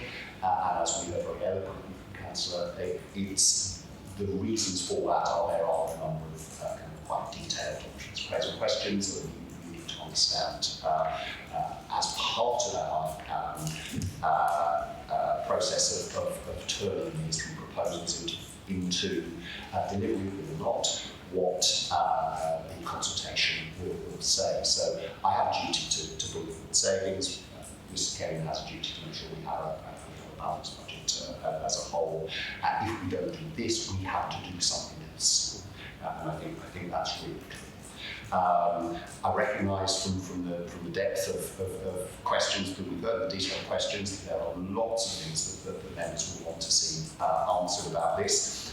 that will proceed, as I said, as with the consultation as part of the evidence base of that. But clearly, any decision that is taken by the administration will be evidence based and will provide the best possible evidence, including things like qualities impact assessments and the look at options, different alternatives to this specific proposal. I completely recognise that making cuts to services is really difficult. It's not why you come into politics or why I come into public service, but we are in a position where we have very few options in terms of what I can do in terms of savings. This is something that we have going forward. We provided a rationale for it. Had there been 10 household waste recycling centres, we would have the same discussion about moving from 10 to 9.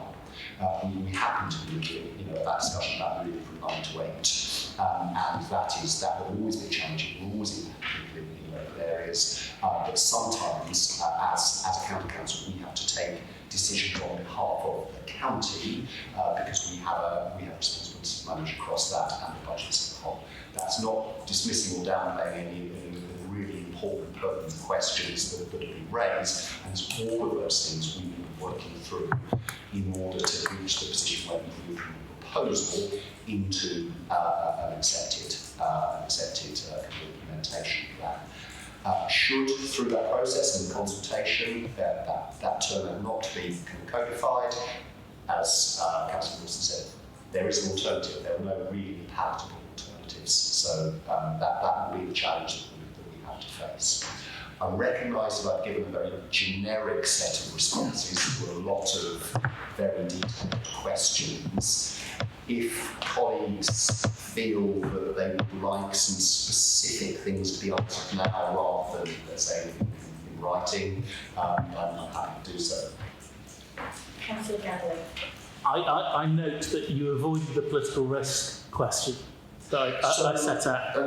Sorry, Councillor, I am happy to respond to that, not in a political way, because it was a question asked about how we provide officer advice. We will, and I am very clear that I provide advice on reputational risk. It's one of the things we are responsible for as officers of the reputation of the council, and I will provide advice on that. It is one of those things which isn't an objective measure, however, so it's not like I said, this is going to cost £10 or £5. It's there is risk in taking this, because this is direct service delivery, and any changes to direct service delivery carries a reputational risk with it.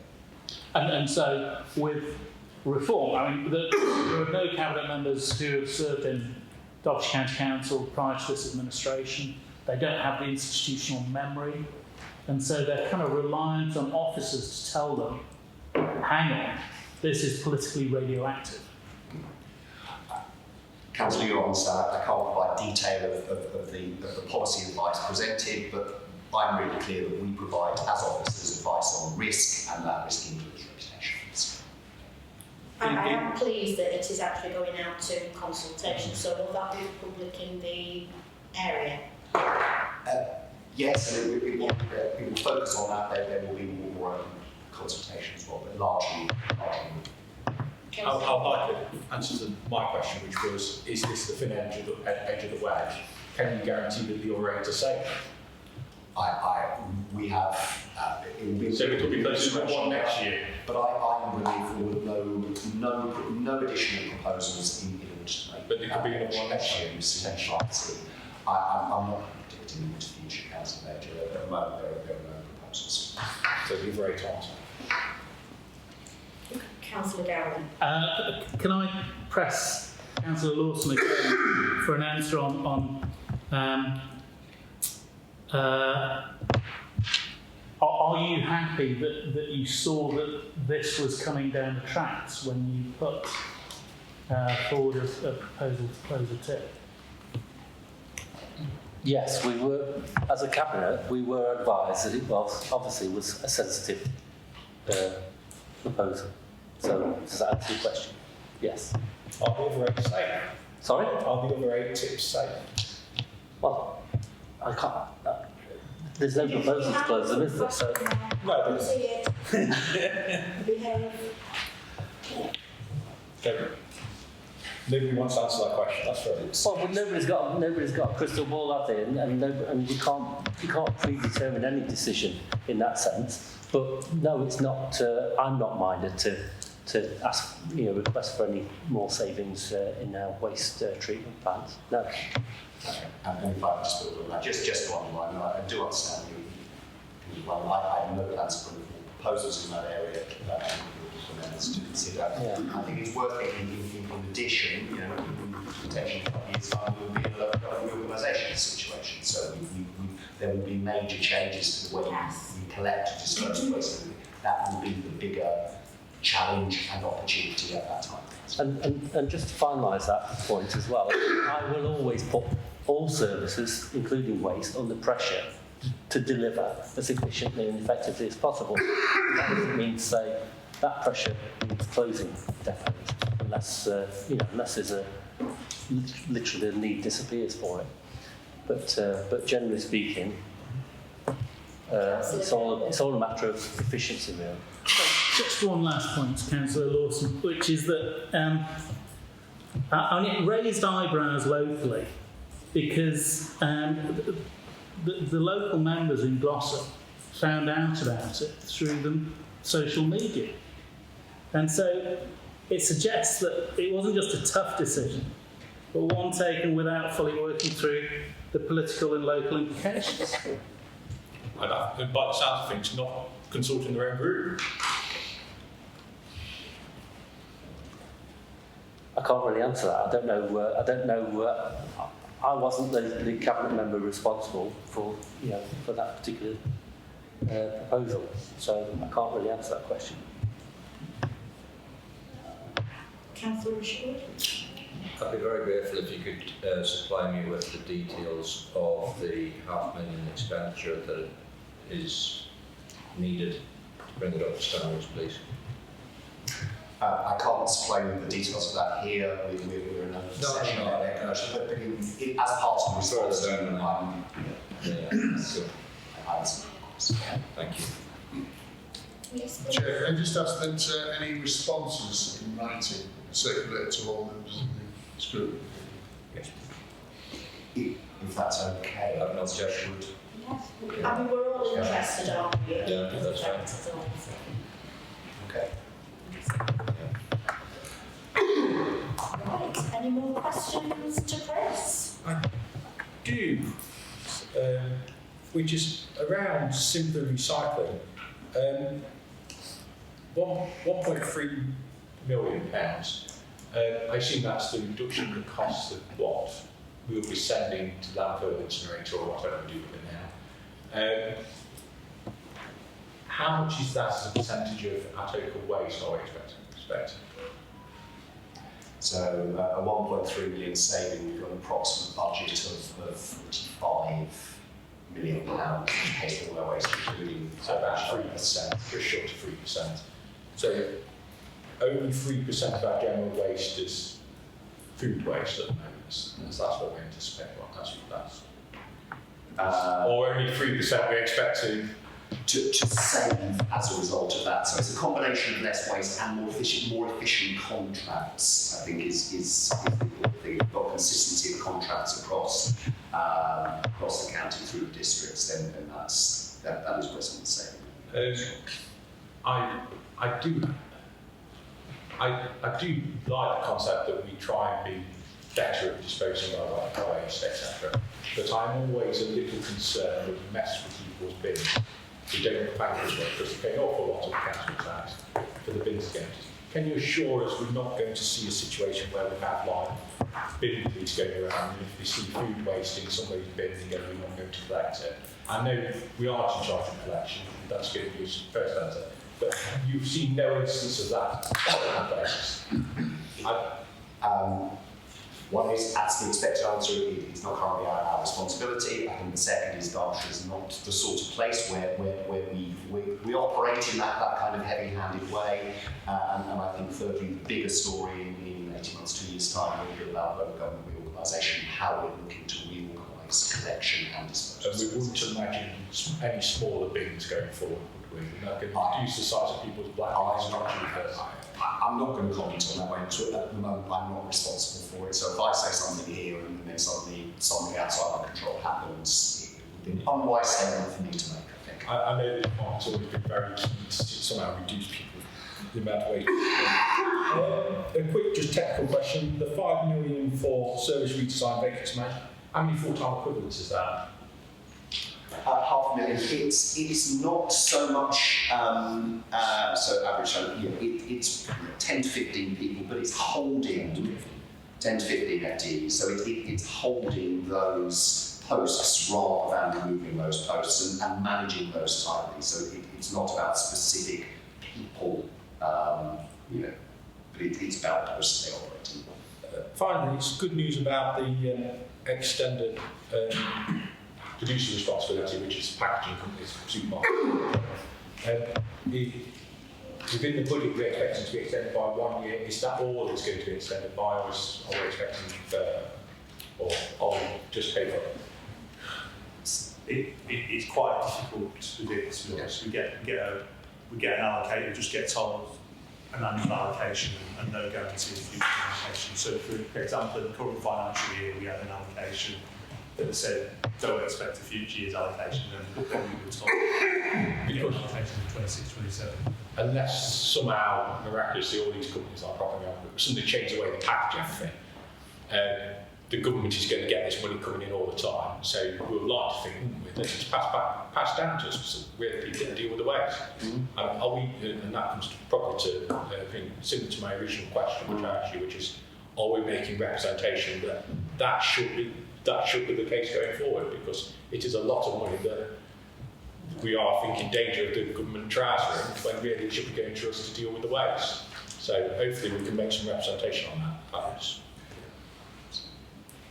We operate very proactively in regards to DEFRA. We're kind of one of the loudest voices in that conversation to ensure. And also things like the account council, treasury network, and things like that. Probably transferring money wasn't the best expression, but you don't want that.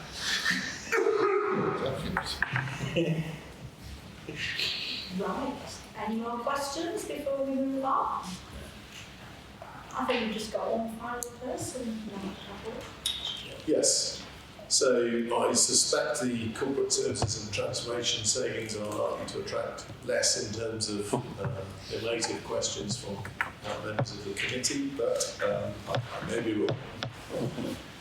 So I'll just explain the saving measure that is in the budget at the moment and the context that it's set against. You'll see it's a £2.4 million saving line, which is a saving line applied to the department as a whole, but it's not broken down at this stage as to what that is. So the background to that is that for the last 3 financial years, I joined the council in July 2022. We have as a team constrained vacancy management deliberately, so that we could be sure that we were operating our supporting structure as rigorously as we could, and that we were not spending money where we didn't need to do so. And also to kind of test an assumption that existed at the start of that position, which was that our people are under a lot of pressure, we don't have enough of them, we've got loads of vacancies, and service delivery is extremely difficult to do. So, in a kind of semi-scientific way, it was both to test out the reality of that. In other words, what does support look like to the council if we don't fill all of those vacancies? The supporting structure has been able to operate consistently over the last 3 years at an average underspend of around 2 million. Now, it's only been able to do that because all the colleagues involved are very committed to making Derbyshire as efficient and effective as possible, and they absolutely recognise the context that I've described to you of the efficiency programme and want to play their part in it. So I wouldn't wish the committee to misunderstand what I'm saying, that this was a bunch of people that needed efficiency applied to them. They were very much up for that. that approach. That efficiency headroom of around 2 million has been used in the last 3 financial years to support structural change in the supporting structure, which is needed in order to improve our efficiency and effectiveness because of the cost of our overall operating model. I won't consume your time on going through the details of those, but in quick headline, colleagues have highlighted the fact that we have a portfolio management organisation which manages all of our change programmes. It does it against a public sector best practice methodology. The council did not have that capability at all in 2022. We brought it in 2023. That's the reason we've been able to manage our savings programmes considerably more efficiently than had been the case in previous years. So it underpinned that. It then underpinned in the following financial year the ability to draw together all of the digital capability across all of the departments and combine them under an empowered digital director, which is common practice in organisations of our size, who actually acts as the council's chief technology officer and the council's information risk owner, and is able to assure the council's network from a cybersecurity and digital effectiveness point of view, has the authority to do that, and has all of the budgets brought in underneath it. And since our IT support was actually quite disaggregated between a central team and teams that existed in the departments, either formally constructed or just acting in that way, that was a substantial effort. It's been used to underpin the restructure of the property budget, which was zero-based to ensure that it was effective.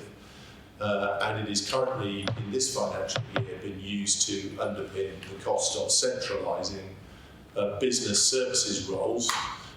We employed something in the region of 1,000 roles which were generically described in business services management spread across the 3 departments.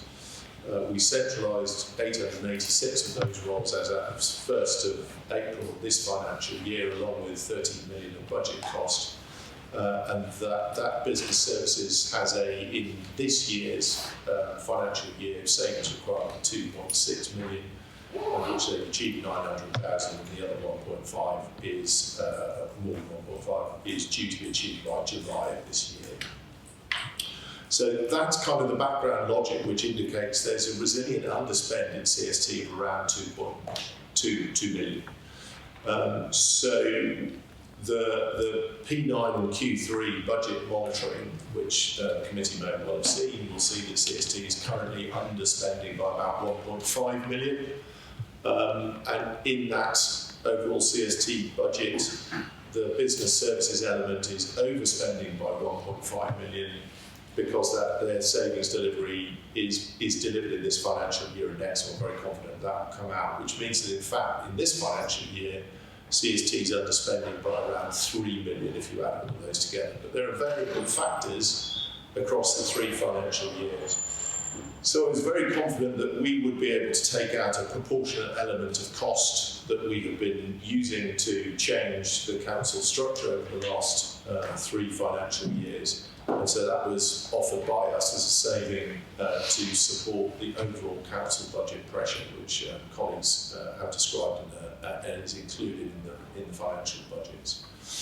And that kind of also supports the approach that we've taken about making the council's overall operating model as efficient and effective as possible, which is to centralise, and again, this is a direction of travel that other councils have taken historically. Other councils centralised their business services, for example, about 10 years ago in some cases, and reduced and were able to take out considerably more cost by doing so. It's to centralise almost anything and everything that we can that is used to support the running of the structure. Business services is a good example of that, but all the other functions, finance, digital, HR, people, property, etc. To professionalise those as far as we possibly can, and then to provide those services back to support colleagues delivering the services to the public. And that's an operating model which is an integrated multifunction operating model, as opposed to an operating model where you have largely independent business units which have their own finance teams, their own HR teams, worry about their own property. So it's to unburden my colleagues with the less fascinating nature of making a big organisation run as efficiently and effectively as it can. And so we've concentrated, using business services as an example, we've deliberately concentrated those structures in the centre, which means the centre looks a lot bigger than it did. And therefore needs to reduce. But we calculated over a year ago that if you added up all of the roles that were in CST, this is the work that preceded the efficiency programme, and all of the roles that were delivering some form of supporting structure but sat in the other departments, we had something of the order of 3,000 odd roles providing support to 9,000.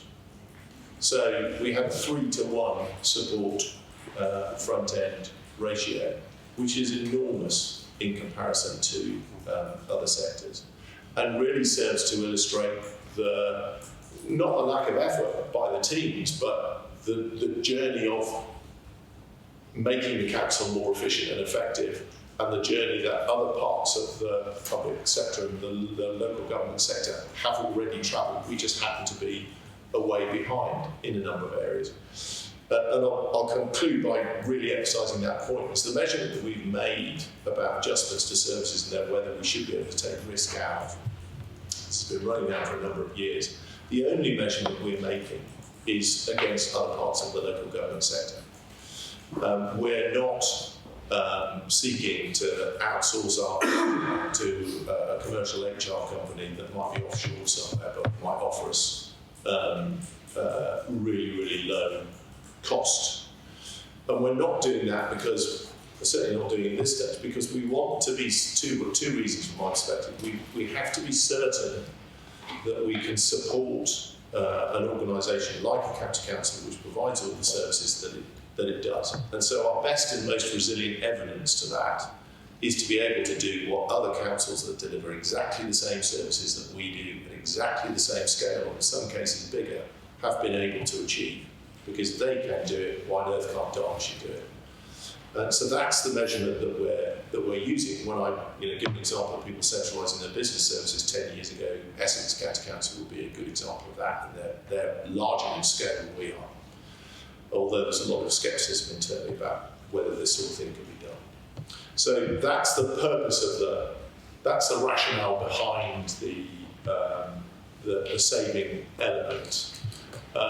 And there will be more to come, because as the supporting structure is through the efficiency programme, because as the supporting structure becomes more efficient and effective, as the digital support becomes more efficient and effective, the whole thing compounds itself and allows us to reduce the size of the supporting structure still further. And that's where actually a fair chunk of the 38 to 42 million pounds of the efficiency programme will in the end come from. So that's the background. Happy to take any questions and colleagues might. Councillors might have. Thank you very much. Just on corporate service transformation service fees on vacancies, how many FTEs is that? FTEs is what? Sorry? Full-time equivalents. Of what? Of the £2.4 million vacancies. To be determined. It's just a headline budget figure at the moment. It's not. That means 8 people from finance, 12 people from HR. We are confident. I'm confident that we can take that amount of money out of the operating model in the next financial year, because we've been carrying an underspend of at least that order for several financial years. We are now in the process of working out exactly which role from exactly which team. So if you divide it roughly by the average pay, it would be about 60, 70. Is that fair? I couldn't give you an exact figure, but it is people. You're absolutely right. It's people. How many people do we have now? It's about 10,000, isn't it? It's about 10,000.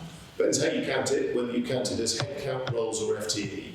So full-time equivalent, it's slightly less than 7,000, I believe. Roles, it's around 10,000, as in jobs. Headcount of people. There could be people doing multiple jobs. Exactly.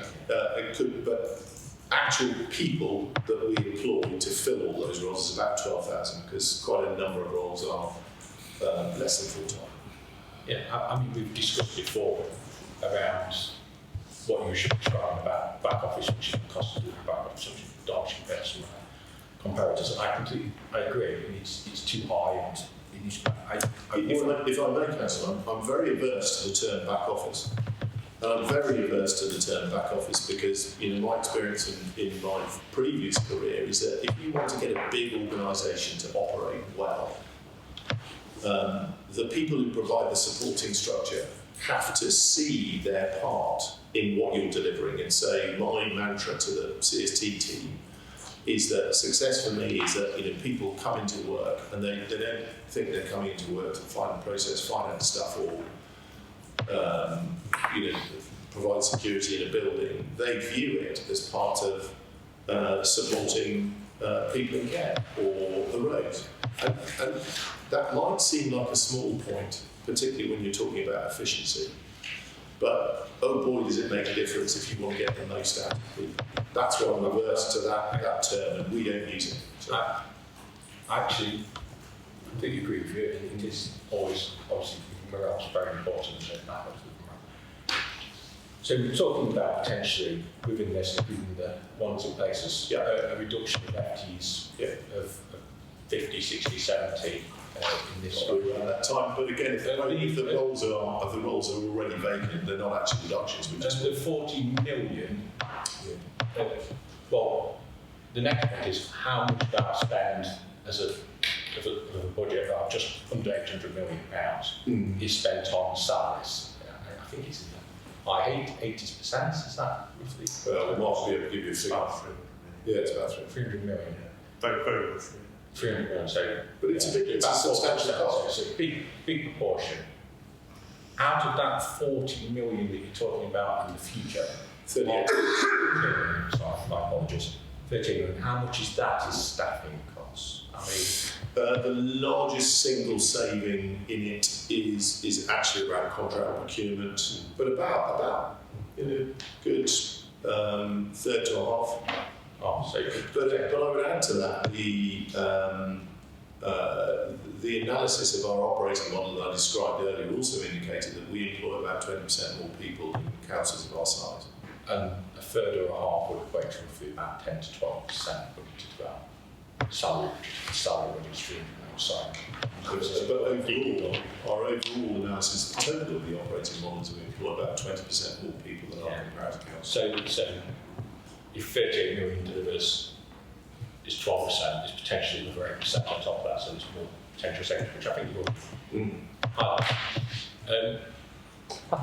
Sorry, can I just make a quick point here, if you don't mind? Yeah, I think, you're making valid points here, and I agree.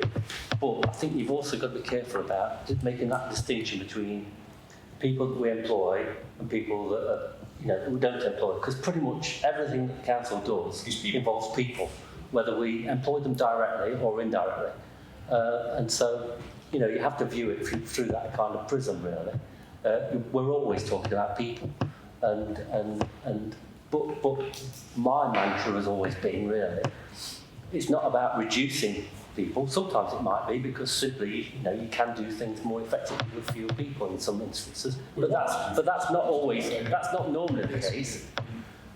So we want to do that, don't we? We want to we want less people. We want to get more out of the same people, ideally, because we know that we've got an ageing society and so on. Our demand's probably going to increase over time. So ideally, we want to get. Yes, I'm not saying we're not going to reduce people, because we probably will have to. But at the same time, the main focus is actually getting more out of the same resource. Yeah. Okay. I have this feeling that we need to do that, but anyway. But as Joe's mentioned, though, if you compare ourselves with similar local authorities, all the key measures say that we employ more people than the other comparable local authorities. But that doesn't mean to say that that's probably because we employ people that other authorities don't employ. They probably subcontract. So it's not always a direct comparison. I think that's a fair comment. No, that is a fair comment. Also, historically, the council has retained internal provision longer than a number of others have done. An example would be that back in 2022, this council still had a construction survey, which no other council did at that point. You've heard the colleagues have described how adjustments have been made to operating models, and we're kind of just mirroring that development.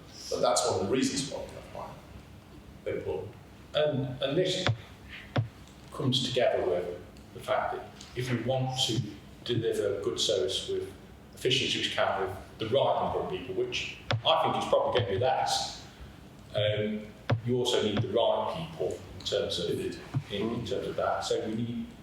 My understanding is that we on the average we underpay. I mean, something that I very much support, that we pay to get the right people, that we should be giving people the salaries that attract the best to Derbyshire. Is that something that we are doing to ensure that we get the right people? So when we gain the savings from this 38 million, that we reinvest it in our people to ensure that we then, when we recruit people, we are one, successfully recruiting people, and we're successfully recruiting the best people. So because Derbyshire residents deserve the best people delivering services for them. It's probably more of a question for John.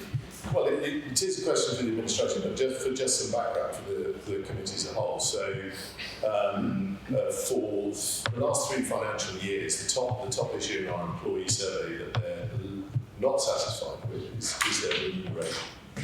Whether they feel they're being fairly paid. So we did an exhaustive analysis of whether that was the case or not, and concluded that they were right across the full gamut of roles that we employ. The county council pay line is set at the lower third of the local government average. So in a very real sense, all roles.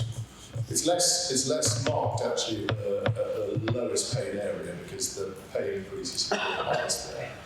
But broadly speaking, the majority of roles are paid less when working for the county council than they are for working in neighbouring councils, but indeed in councils in Derbyshire. And that's been a historical position, Councillor, for a number of years. I agree.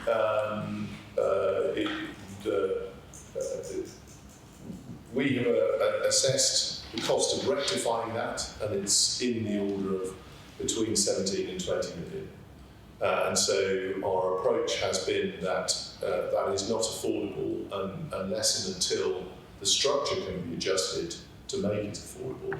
And as I've described, there's the sort of macro assessment of our overall operating model, which is more expensive than the average. If you just carry on that operating model and up the pay line, then it's just even more expensive. So it is inextricably linked with the change in the operating model. In the last 2 financial years, the previous administration has judged that an adjustment of that kind is not affordable. It's not in this year's budget, but the administration will be presented with the same question in subsequent financial years, and as the operating model changes, our desire would be to rectify that. I'll just say, in my view, Joe, I think both should come hand in hand, because I think it is something that does need to be addressed if we are going to, because it's not just about getting the right people who have the right skills that then unlock the savings, but it's also about retention of people that we already have. I know there was a comment at full council, people said nobody has left, but people have left Royal Fighters. And I think it's important that potentially that the message is sent to our workforce that if there is light at the end of the tunnel in this regard, we are going to deal with this, but there's going to have to be some pain on the way to get there. It's something I very much support, because we've got to. I think it's something that we both agree on. I think we need to get this transformation right, because when you look at 40 million, that figure is huge compared to the other figures we're looking at. That's 20. That's. If I may, Councillor, just to be entirely fair both to the previous administration and the current one, We did not formally present an option to either the previous administration or the current one in this financial planning cycle of a way in which we would uplift the pay line by changing the structure, because our professional judgment was that we couldn't see a way of doing that that was affordable at either of those stages. So we recognise the problem, but what I'm saying is the problem coming up with solutions is ours, and the choice of the administration is then to decide. So I'm grateful for the cross-party support I'm hearing for us to continue to look at that. We need Derbyshire to have the best people to do the best services for residents. It's no-brainer to me. Don't need hangers on. So yeah. Councillor Just Hunter? going on about that, just because you pay more money doesn't necessarily mean you're going to get the best people, does it? So it's a culture thing that you're saying, isn't it? You can't just think, oh, we'll pay more money and we'll get a better service. That's just not going to work, is it? Yeah, but if it was me, I'd clear off and go work somewhere else if I was good at my job. Yeah. Before Councillor Gowley says his question, I mean, I'd just like to make a comment that, money is not the be-all and end-all to a lot of people who work in the care service, for example. They're there for ethical reasons, and money is not the driving force with them. I've got members of my family who are social workers, nurses. They're not in it specifically for the money. They're in it because they want to make a difference in people's lives and making my aunt, for example, is a social worker. Her main gripe in it all is that her workload is too much. It's nothing to do with, she thinks she gets a fair pay. She does work for Sheffield. But her main driving force is that there's not enough social workers there to cover the amount of workload that there is, and until that changes, it's just a point really, rather than a question. But Councillor Downing? Yes, I've got a question for Councillor Lawson on this, and then a question to Mr. O'Sullivan. We've heard Mr. O'Sullivan talk through his say. Many of the largest savings in the budget come from corporate assumptions, pension valuations, and one-off grants, rather than frontline reform. Was this a conscious political choice by you to save time in year one of the administration? No, it wasn't a conscious decision. No. But just to come back to this point on people, it's obviously and wages and salaries and so on. People's pay. It's a very emotive subject. Obviously, so we all kind of get worked up about it, and quite rightly so, because we all feel we're probably either undervalued, possibly. But again, coming back to what I certainly wholeheartedly support what you said, Councillor Reaney, about the fact that not everybody values themselves by how much they get paid. And lots of people go to do get involved in certain types of careers for all sorts of different reasons. A lot of them, it's about feeling good about themselves and wanting to contribute, to society. So, and as I've mentioned on numerous occasions, much of what the council does is in that caring part of society. And so, and like Councillor Rooney, I've got family members that have done, and do and have worked in that area. Now, obviously, if they feel they're underpaid, then that definitely becomes a demotivator. So I'm not saying it's not a factor at all, but yeah, when we look at pay and rewards, we have to consider everything in the round, and I know Joe's comments about comparing ourselves with neighbouring authorities, and that's very true. Derbyshire does tend to pay less than neighbouring authorities, but many of the people that work for the council actually don't compare themselves necessarily to working in Nottinghamshire or Staffordshire or wherever. They compare themselves to getting another job in Chesterfield or wherever they have to live. And when you compare certain roles with the locality that they work in, I don't think we actually do underpay in most for many of the roles. Obviously some we do, but not all of them, particularly the ones at the bottom end of the scale. The reason I raise it is because I want to see it achieved, because the 38 million, sorry, I'll stop saying 49, the 38 million potentially it unlocks, it pays for like Glossop tip 80 times over, and that's why it's, in my view, it's so important that we get this right. Our staff are the authority, and we have to attract the best. We have to have the people who are well paid, who are motivated. For the exact point I made about back office, it's about motivation, telling people that they're also contributing as well as making sure that they've got the security of being paid well or paid what they should deserve. So yeah, the reason for asking the question is that I want to be confident that so much as what we are relying on in the next couple of years to balance the budget, which is the £38 million transformation programme, is delivered, and I'm worried that this is a part of it and it's not being considered properly. And we're here, and I'm very pleased we're having a discussion about it openly, because it's something that I think if we get right, we'll get a lot of support over. Well, and to be honest, that's why we're taking the time. You know, I mean, we could have rushed it through and got everything done and dusted within 3 months, but we decided, even though time is of the essence, we decided not to rush it through, because we want to make sure that the changes that are made are long-lasting and the right changes, and that carry everybody through with them. Because, as I said, all the way along, staff morale is certainly one of my top priorities, and I want to maintain that and improve it wherever possible, because that's the way we get more out of people. Because in my view, the only way we're going to meet the challenges we face, okay, we're going to disappear in the medium term, but in the range, we're going to have less people delivering at least the same, if not more, and it's important that therefore we invest in those people that remain. Definitely. Because otherwise we won't achieve it. Because we don't have the right people, we won't be able to do that. So. I agree.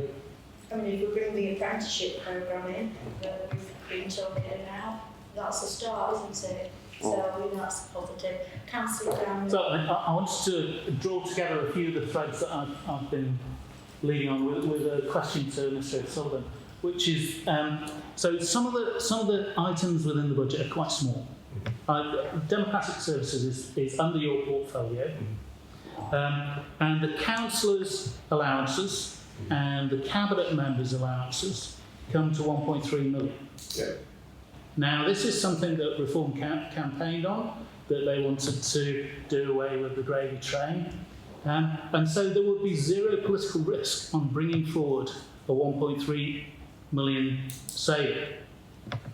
And more than that, the cost of Glossop Tip would be covered just by the special responsibilities allowances of the Cabinet. You wouldn't have to do away with the member's allowance. Now, how do you decide what to bring forward and what to just say, no, it's never going to get passed? So it's a question for me. I would say that's kind of mostly a political question, isn't it? Yeah. Around the balance of where the administration wishes to place its effort. I would say that we have to be.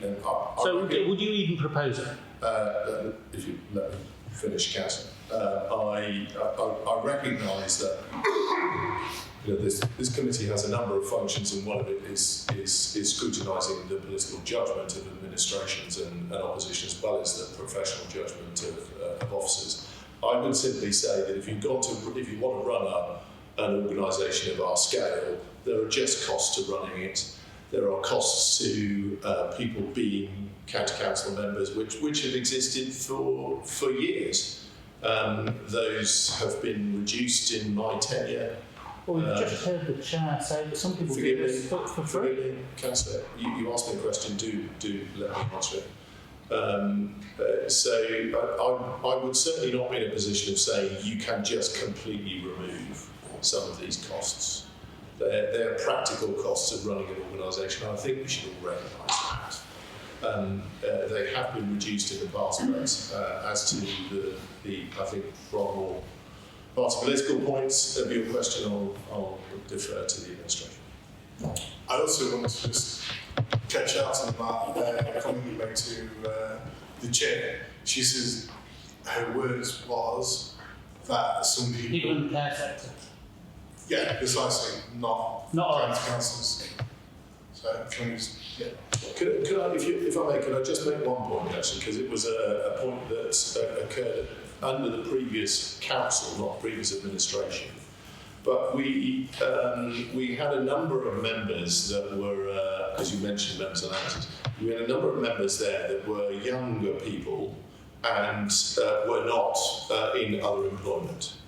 And we had certainly I had a discussion with the monitoring officer about the access to democratic representation. And I think it would not be right, would it, to have a set of circumstances where a proportion of our society is prevented from standing for representative office of whatever political party simply because they cannot possibly afford it, and it can only be done by people that have reached a certain level of professional competence and income that gives them the flexibility to do it. We need a balance of everybody, and therefore that's what I mean by there is a cost. But these are issues I think are probably best discussed between political groups. Any further questions, anybody? Just building a bit on what you were talking about, William, in terms of getting the right people, the best people. The thing that concerns me with regard to the council, and sorry to sound like a crack record, the Tim Glossop, is not just about pay, but the work culture and how well things are, or in this case aren't, communicated. They were only informed of this breaking news the day before it came out. Now, as an employer myself of people, I think that's treating them appallingly badly. They deserve a written apology for that. That's horrendous. I think that's really, really shoddy way to treat people that work for us. So was that a question around the recycling location, or was that a question to do with Corporate Services and Transformation Council? Sorry, it's the people that work at the Gloucester Recycling Centre. Okay, we'll defer to my understanding is they're not employees of the council. I understand good communication is important. We contract the management of that. It would be for any decision once it's ultimately taken would be for the operators of that site to take those decisions. We contract with them, they take those decisions. It may not have an impact on their staff because they know that we deploy staff elsewhere. So we will have been in discussion with the contractor there to let us know that lands, but it's not about an employee-employee relationship for us. I hear that, but surely I don't know the timescale of what's happening behind closed doors, but from what I heard from them, they were just found out the day before. Now, yes, you could point your finger at their bosses in Martin, whether they've done that or whether someone here has been slow in letting them know further down the chain. But yeah, like the morale of the workers there, it's rock bottom. It's quite sad to witness.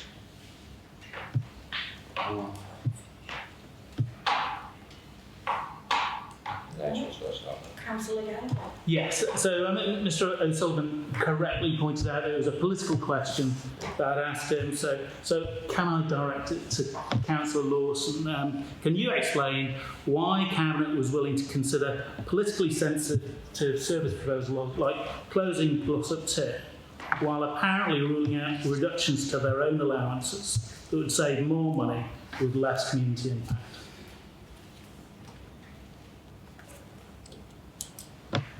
We could only consider the proposal forward to us.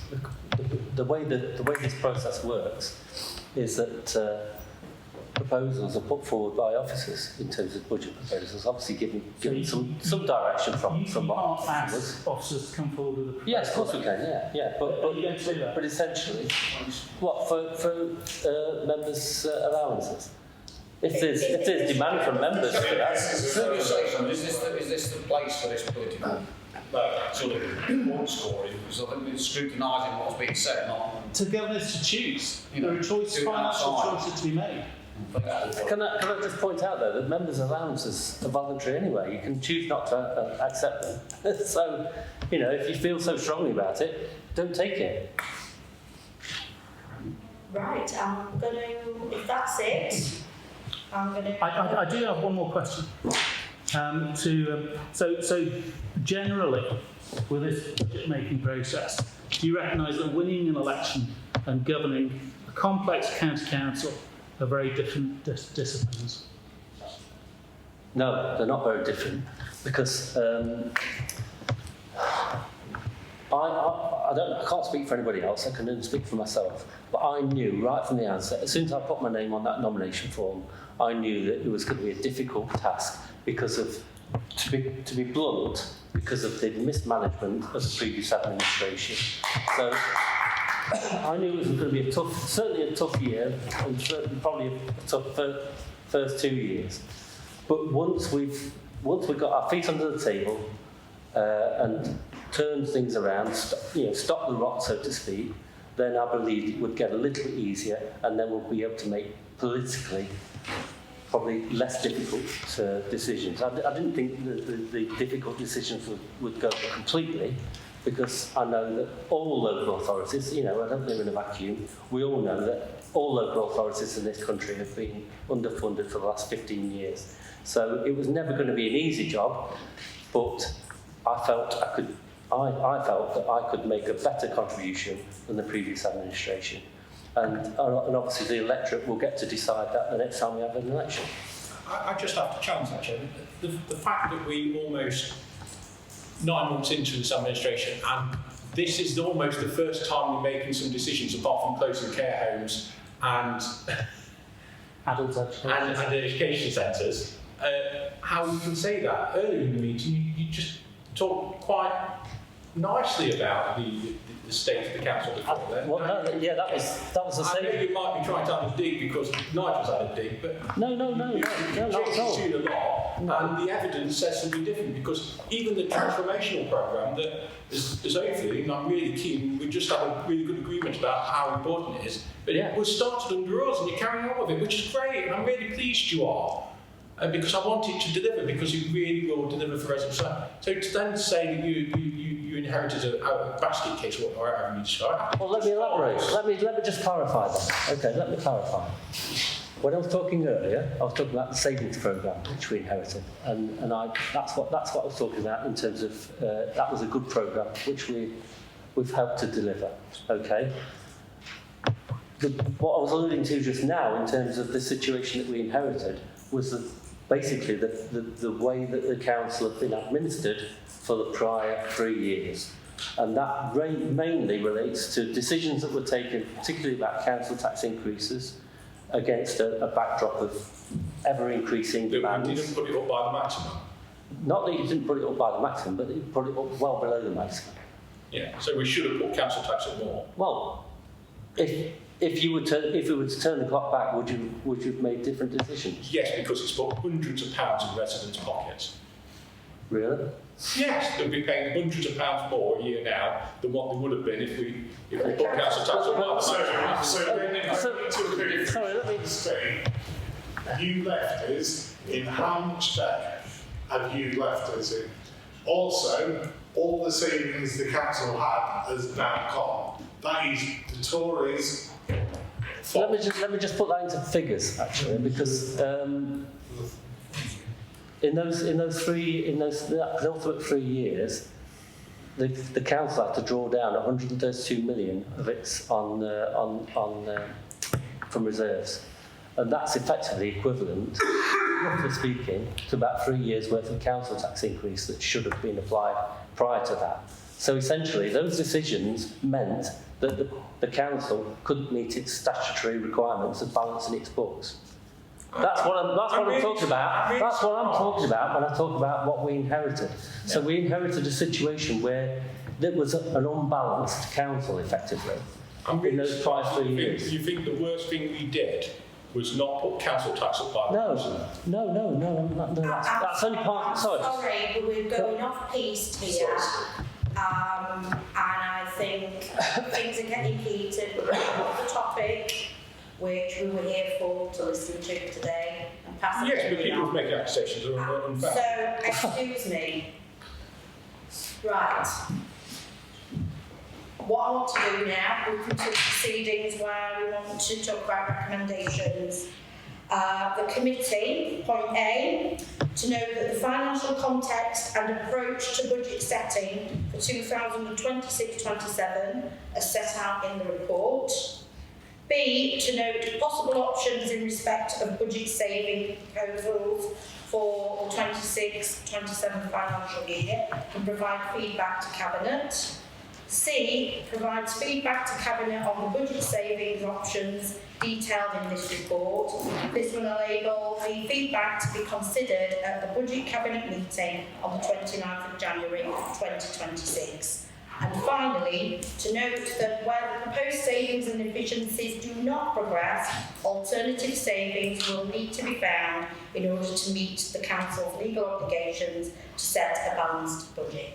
Nigel could beat the chair. Go on, Nigel. Can I propose a change that we take out the closure of Glossop Tip and we ask Cabinet to come up with alternate savings, some of which have been suggested around this table? Yeah, I think to say that we're not happy with it is definitely what we've heard. Yes, we'll put it to a vote then, if that's what you want to do. So, do you want us to go back I'll to propose Cabinet it. saying we're not happy with? we know the report, but we recommend to Cabinet that an alternative is found to Glossop Tip being closed. John? Can I just make a point there? You can. I mean, obviously that's entirely up to you. You're the committee. But can I suggest that, going back to my very first point when I introduced this report, if we don't put that proposal forward, we have to put another proposal forward. That is correct, and it is actually going out to public consultation as well, which I don't think we ought to wait for what the public have got to say. And then obviously that will bring it back for review at that point. I think it's clear that the strength of feeling around this table that we shouldn't delay, we should put this back to Cabinet. Don't forget, we're reformers here, and we're a team. And at the end of the day, we agree with John's budget. Yes, there is some contention around the tip, but I do think that Chris putting it out to consultation is a good thing to let the public have their say on it. So that is my call on it. I don't. Well, we need to have a vote, basically. Well, if because you want to have a vote then, if you wanted to go back to Cabinet with an alternative, please put your hand up. Right, so that's 3 yeses. How many no? Right, so the noes have it. Chair, can I just have it clarified what we were voting on now? Are we voting to reject the whole proposal or just that particular clause? We were voting to know the whole report as requested and set out in the recommendation, but with one change, which was that we asked Cabinet to consider alternative ones to the Glossop Tip. To that particular? Just to that one. Yeah, okay. Right, but it is going to consultation. I want to make that point that the public are getting a say on it, and we will review it once they've had their opinions known to us all. All right, so are we voting on putting this through with that? Yeah. So we're all done. I thought we did that. Yeah. Excellent. Right, you are dismissed then, people. Thank you so much for your time today.